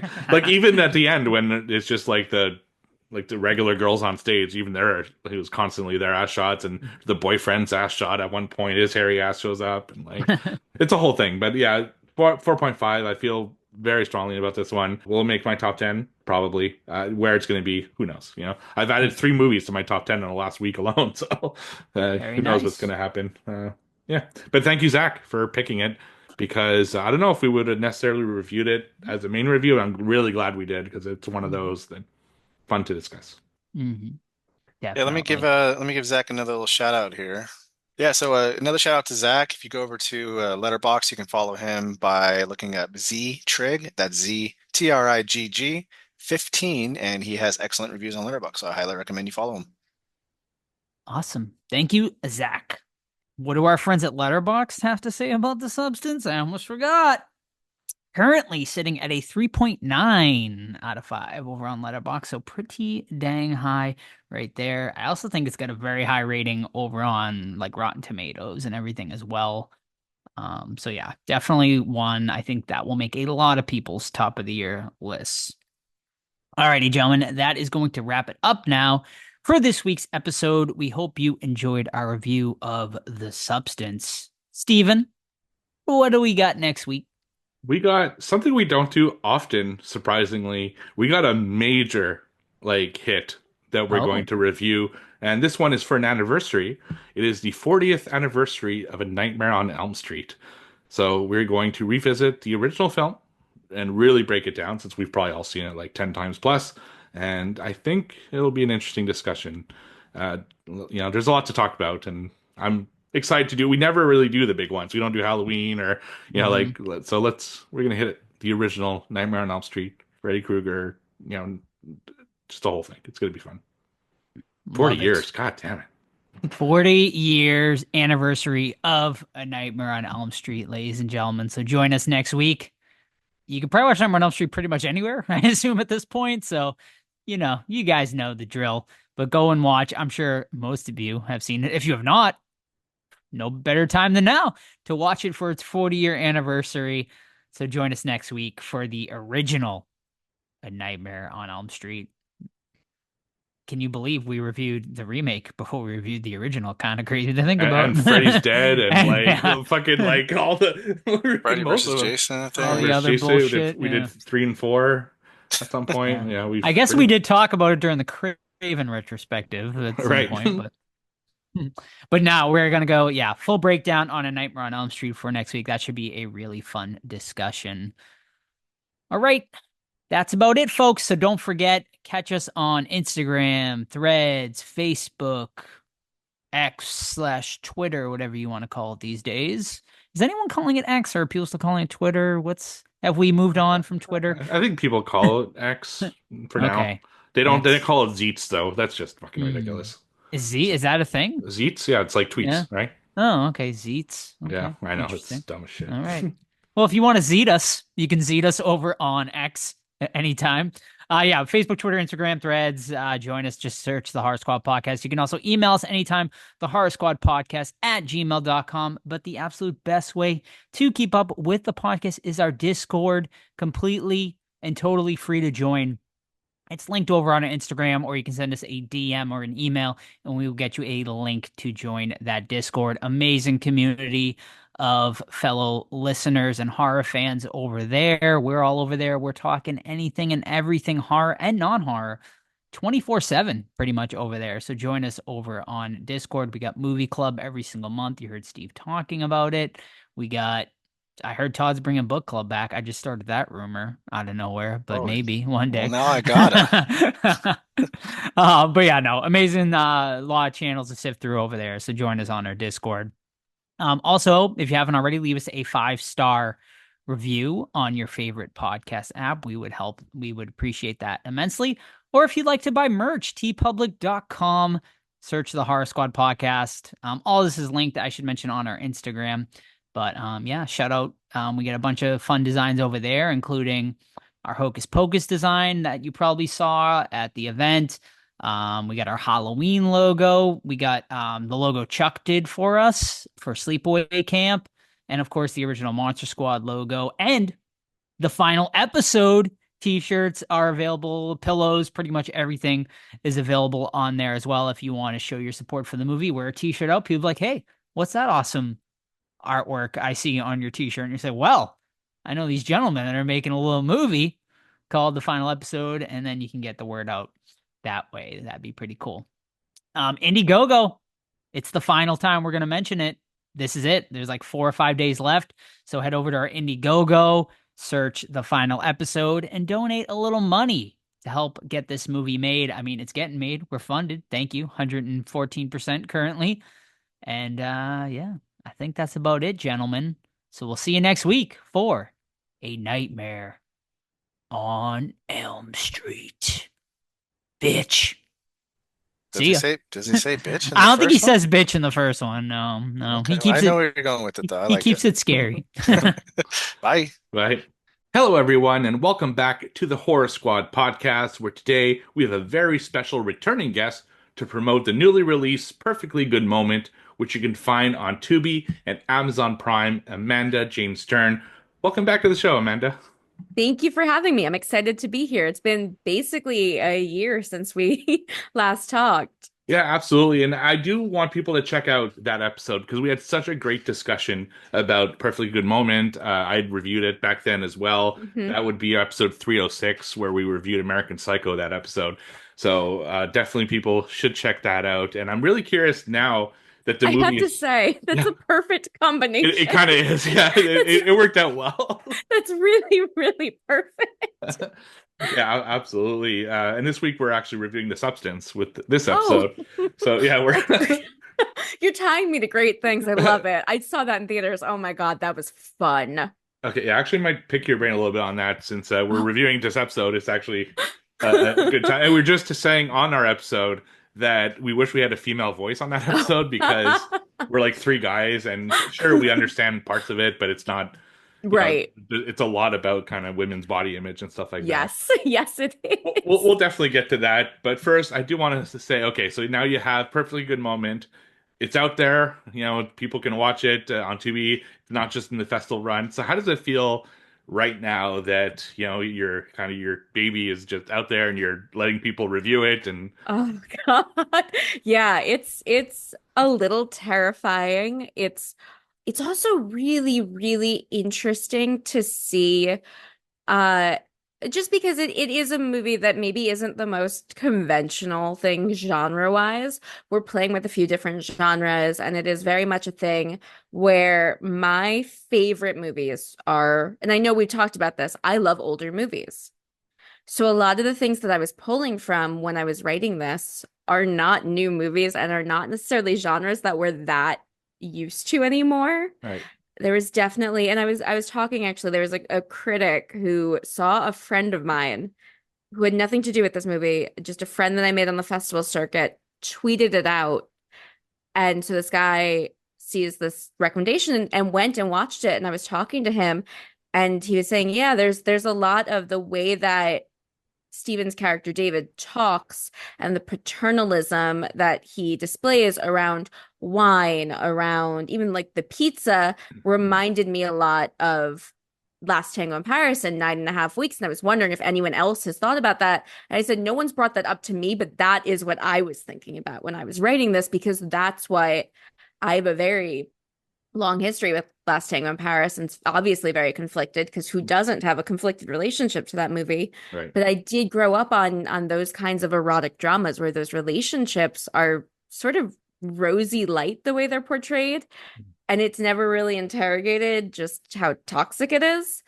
So it's interesting to see what elements of the movie, which acts people gravitate towards the most, who is really here just waiting for the twist, who is really more invested in the relationship dynamics in the first 2 acts, who's a revenge thriller person and is like, yeah, I know what I'm in for from the jump. And then who, like, what women want to come and talk about, oh, that was my relationship. Yeah. The movie, like I said back then, and people could read my review on Letterboxd, I really like this movie. I think it's very well made. It really captures domestic abuse like really, really well. Now that you're seeing reviews kind of go out there and everything, What type of person? So you co-wrote and you're co-starring in this film. Are you the Yes. type of person who goes and like reads all the reviews, or do you just kind of let it go and like, you know what? People are can just do their opinion. I'm gonna ignore it. So what kind of person are you in that regard? Oh God, I wish I were the second kind of person. Um, so okay, I'll actually, I'll preface this with the first official Rotten Tomatoes critic review that we got, which was way back when, is incredibly bad. Mm, Now, here's what I'll say. Um, I'm totally open to criticism because I've heard other criticism, and I think it's really interesting to hear what does and what doesn't work for people. Because then right. for everyone who says this element doesn't work for me, I've had someone else say, "Oh my God, when that happened, I fucking loved that." Hmm. So everything is subjective, and you cannot make a movie for you just can't. Right. And I'm letting myself be okay with that and know that that's fine. It will find the right audience. And even still, for the people who are like, well, that element didn't work for me, they're still saying, but other elements of it did, or this performance did, other than that one guy. Hmm. That was a moment I had to sit back and I thought, oh shit, this is our first review. We're fucked. This is what everything's gonna be. I printed it out, I burned it, and I said like a little, just like a my own idea of a cleansing spell to Right. get it out of my head. I've since gone back and read it to be like, okay, is this a valid review? Let's put it this way, it's actually just kind of sexist and pretentious. Mm, And does he have some valid criticism? I've heard other people phrase it better because they're not so pompous, right. or questioning my intelligence, which is where it hits the point of, ooh, now you just want to sound smart Right. to be like, and it talks too much about how I look. So that's okay. I sent it to another friend to be like, am I going crazy? And they're just like, no, this is actually kind of gross. But that in some ways was good for me to be like, okay, not everyone is gonna like this, and that's fine. And you just have to get used to that. But for all of that, there are people who really do. And I really have had a lot of people say, hey, I was in that relationship and it meant a lot to see it portrayed this way. And I haven't seen it done that way.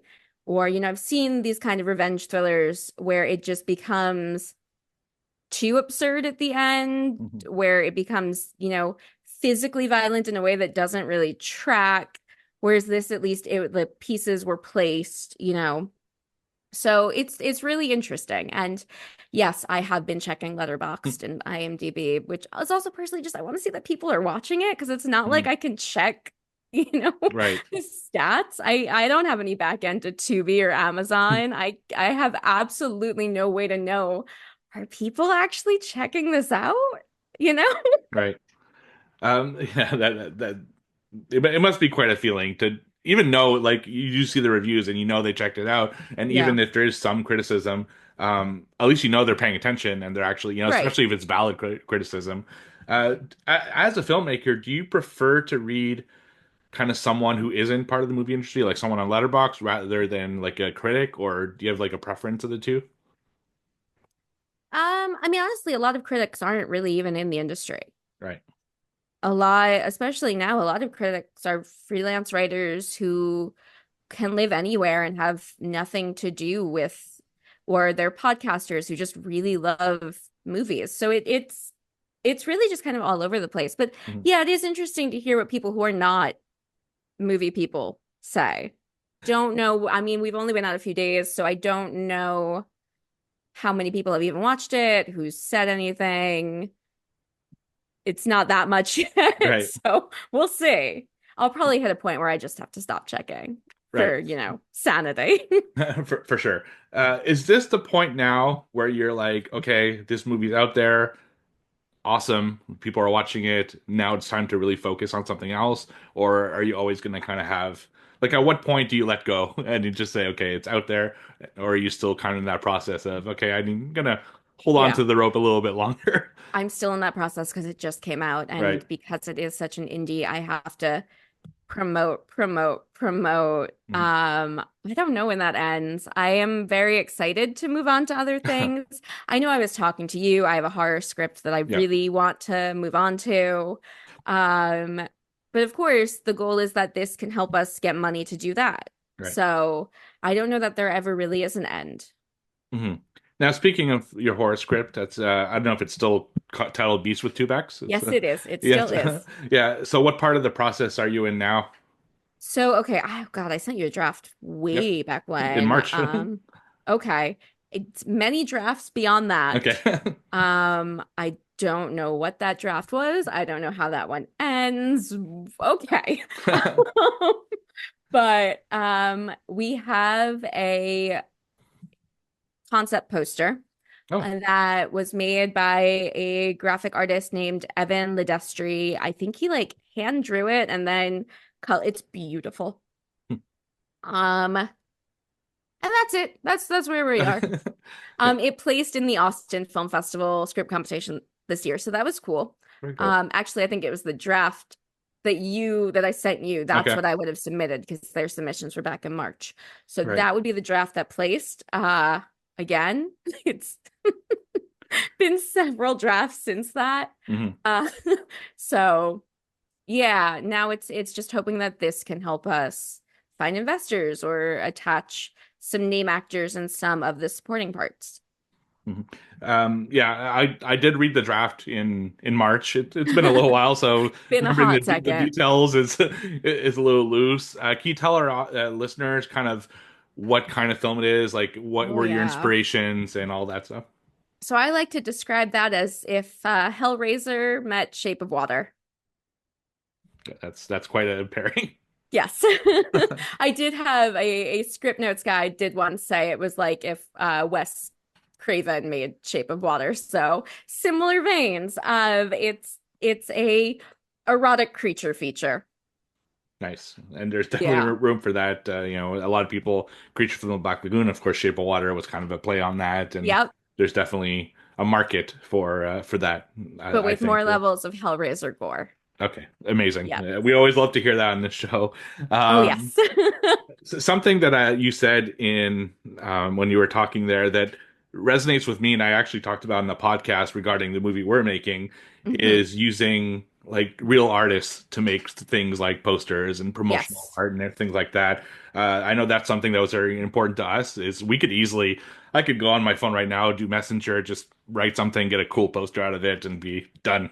But I feel that by making films, you're also supporting other indie Mhm. endeavors such as graphic artists and prop makers and stuff like that. So how important is it for you to find like other indie people to help you and make Oh, your films? so important because it's not just about the fact that then there are really people making things. It's also that then you're getting collaborative input. You're Mhm. having other people give their ideas. It's not just you speaking into what is literally a void that's just Right. mashing up your ideas and stealing things from elsewhere, but it's bringing on other artists who can bring something new to your work. Yeah, absolutely. And one thing I also want to talk to you on that front is your movie, without spoiling anything, does dip into technology in an It interesting sure way. does. Yeah. So do you think that we're at the point now where we should leverage like different types of technology while still keeping the human element, or where are you on the whole I AI? think it depends on the technology. And if you're talking about AI, it should fuck off from the film industry. So you're I like think they're completely no absolutely AI? not. Mhm. I think it actually not only is it worse because it has no soul. It cannot get to the heart of any human condition or any condition, but also I think it takes longer because now you're dealing with a software that is not going to give you the best thing on the first try. So instead of sitting down and working on an actual craft like writing, drawing, anything, you're just plugging words into a software to try to get it to regurgitate something that you then cannot copyright. Right. Absolutely. I want to talk to you about your other endeavor that I really know you from, and that's the Don't Be Crazy podcast, which is a Yep. podcast I absolutely love. You and Zach do an amazing job on the Thank podcast. you. We're taking November off, actually. Yeah, well, I'm sure you're Yeah. both really busy. Yes. Yes. Him with the baby. He has a work trip coming up this month. Yeah, I was texting him about because we were talking about doing a thing for November, and I said, "Hey, what we haven't picked our first November movie yet. What day are we recording? Because I'm doing podcasts almost every single day this week to talk about Perfectly Good Moment." And he goes, "I was gonna say we should probably just take this month off anyway, because we both have too much going on. So if you're cool with that, let's just pick up one for the holidays." And I said, "Yeah, that totally tracks for me." Yeah, and people should check out that podcast, especially that the last month was Halloween month, so Yes, you got a yes. lot of horror movies in. What were some of your favorite horror movies that you talked about on Don't Be Crazy? Ooh, what did we do this year? Okay, we did the new VHS, which I was kind of expecting you to come back for. Yeah, I guess I made such a bad impression last year that he's like, I'm I not bringing wanted that you guy there back. because you and I were in the same. Yeah, yeah, that's right. You were my ally that episode. Right. No, I was not quite as harsh on it this year as I was last year. I did not find quite as many faults as Right. I did. We closed with Misery, which Mhm. I think is a fantastic movie. Absolutely. So that absolutely love. What else do we do? I know it was not that long ago, but I have also watched a million movies Right. since we did VHS Beyond. We did You did Misery. Ringu, I think. The Yes, we did the Japanese original Ring, which I was a little let down by. It wasn't mhm. quite as I was just expecting a lot more frightening. I'm checking what we've done. Yeah, and Return of the Living Dead for sure. Yes, yes, we Yeah. did that. Which I'd never seen, neither had Hmm. Zach. Oh, interesting. Oh, and we did The Craft. We started with The Craft, That's right. which obviously I have seen several times before. I'd say my favorite of what we covered this month Mhm. was Misery.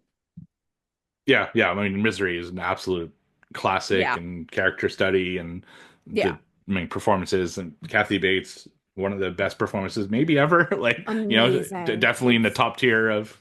I love it. It's so good. And also it's basically a two character chamber piece. I clearly Right. like those. That's not Absolutely, out yeah. of that's very much something that I highly like. Yeah, absolutely. One thing I am bummed about, though, and I'm going to blame Zach for this, is you guys aren't reviewing anything like pre 1980. Yeah, you And should definitely blame Zach for that. yeah, yeah. I know our podcast just every year we do at least one Universal Monster. Usually in September, we just did. Which one did we just do? That's how busy we are. Yeah, It's oh, I like know. not the Which is your Mummy. favorite of the Okay. Frankenstein's my favorite. Okay, We haven't valid. reviewed that one on Phantom of the Opera. Really surprised me. Oh my, I have the poster for it in Oh my yeah, apartment. I love the silent one. I love that movie. yeah. That is a favorite. It's so good. We did Creature last year. Oh, this year was the Okay. Wolfman, Okay, which that's not, yeah, it's bit problematic if you it's ask not me. what you expect it to You be, know? right? And we I had a huge debate about like how it's problematic it is. that and the Mummy are pretty Right. problematic. I love Phantom. I really love the Invisible Man. Yeah. Yeah, I that's a just good love one. that he's an asshole. He's Right. just a gleeful asshole. And I love him naked but invisible, stirring up shit. And you just hear Mhm. him going like tra la la la la, kicking people. I'm so here for that. Yeah. Yeah, no, blame Zach for that because I watch a lot of old movies.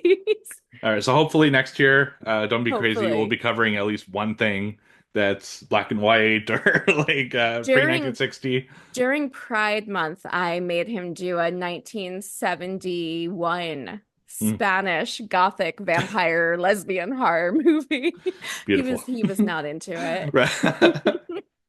Yeah. And speaking of horror, once again, like I said at the top of the show, this episode we're reviewing The Substance, and we talked Yes. that you've seen it as well. So, what were Oh, your yes. thoughts, like just overall thoughts on The Substance?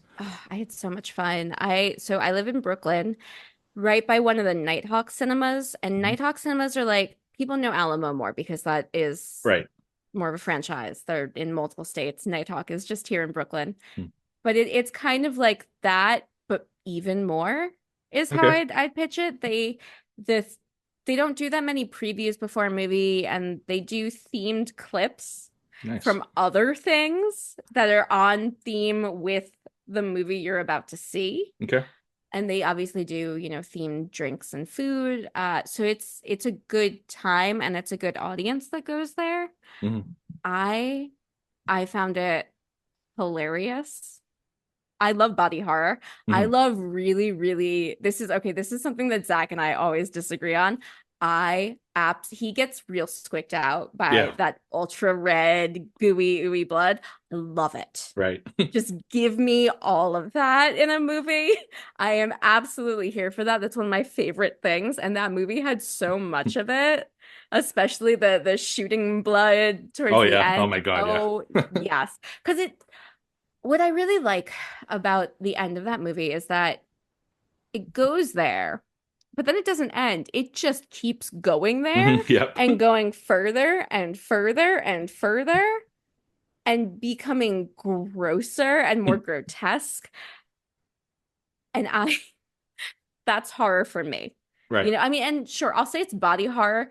Do I find it a scary movie? No, I think it is a pitch black comedy. Yeah. I think it's incredibly funny. And it's very much it's so sad that, all of this happens in many ways because Elizabeth Sparkle has no support network. Right. She is, no one who she has maintained friendships and relationships with to kind of pull her back. Hmm. It is very, I love that the Monstro Liza Sue, however you Yeah, Lisa pronounce Sue. that, Yeah. looks like the Dorian Gray Yep. painting Right. from the 1940s movie, the way that it turns at the end. Which I covered that movie on a guest spot on the Horror Queers Okay. podcast at the beginning of the year. Hmm. Oh, I guess yeah, back in February. And so it's very much about, and I'm a woman in the film industry. Mhm. So, and I'm in my 30s now. And it is kind of terrifying to think about. Things have changed a bit. They definitely have. Because, the way I look, the age I am now, when I was growing up, I would have been playing, because I'm short and not a stick figure, the chubby best friend. Mm. That's what the roles I would have gotten in the early 2000s and the 90s, because, the idea of thinness was literal, as thin, 00, that's it. And anything above that, oh my God, you're so fat. And things have changed. Right. Thankfully, because that's absolutely absurd, not a healthy beauty standard. Mhm. And it was also the idea that, by the time you were hitting your 30s, you were aging out of the industry. You couldn't play romantic leads anymore. Right. You were not romantically viable. Men still were, Hmm. but women, you had your 20s and then you're a mom, to Yep. an actress who's probably only 10 years younger than you. Hmm. Which, I mean, is part of seeing all these incredibly young women paired up with significantly older men, was part of why I made my own movie. Right. But again, I do think the industry has changed a bit. We are seeing women get to play these more interesting roles as they're getting older. And I'm not saying being old, because being in your 30s and 40s is not old, and Right. you still fully have a life and don't have to just play a mother to a teenager, Hmm.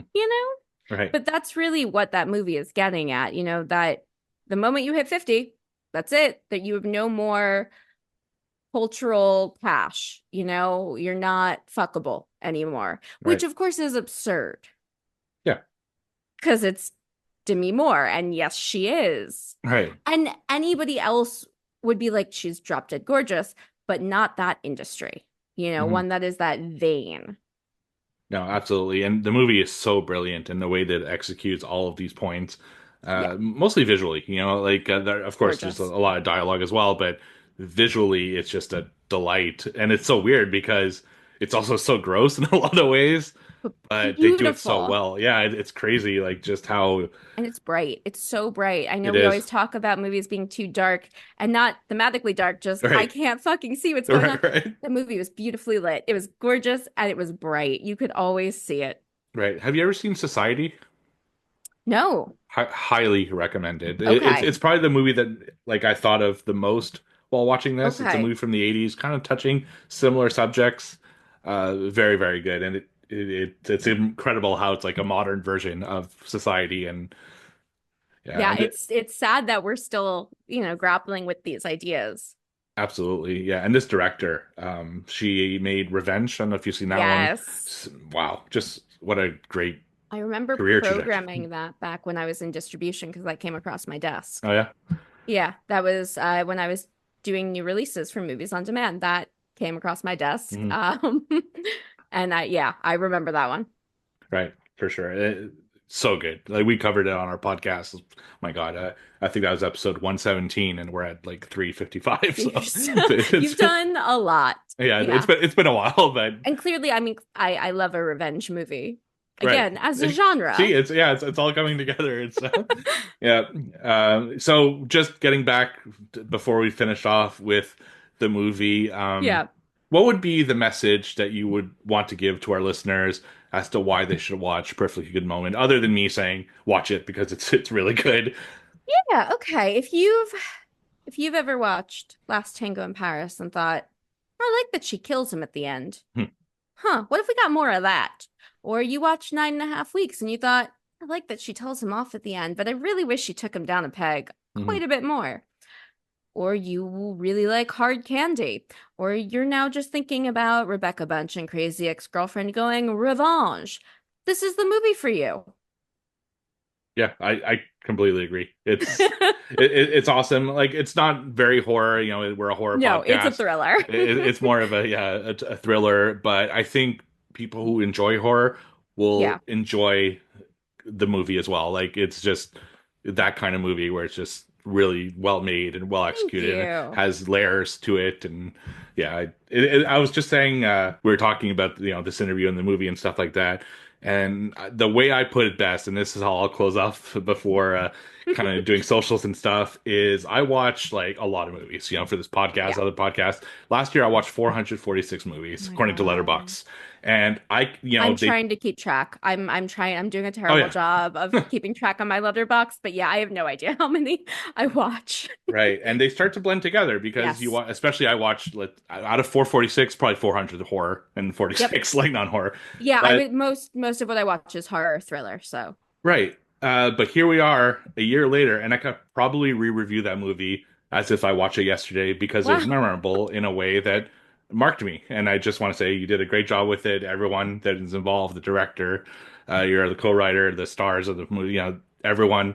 Great movie. People should check it out. It's on Tubi. We talk about Tubi all the time. People need to check it out there. Amazon Prime as well. Yeah. Yeah, it's free on Tubi, so. Exactly. So there's really no losing here. So where can people follow the movie or your career on social media? Yeah, I am on Twitter, TikTok, Instagram, and Facebook at Amanda Jane Stern. And then the movie is on Twitter at PGM Movie. And it's on Instagram and Facebook at Perfectly Good Moment or Perfectly Good Moment Movie. I think that's the only thing that will pop up if you search Perfectly Good Moment. And I mean, you will know it's a movie because it is a poster and it looks sexy. So right. Yeah, and like I said, everyone go to Amazon Prime, go to Tubi, check this one out, and I look forward to speaking to you again when Beast with Two Backs is getting closer to being made, or you have a campaign or whatever. We'd love to talk to you again and just really kind of dissect something that's a little bit more in the genre. Oh, yeah. And I mean, come on, that duo fully in your genre. Yes, yeah, that is fully. Yes, thank you very much for being on the show.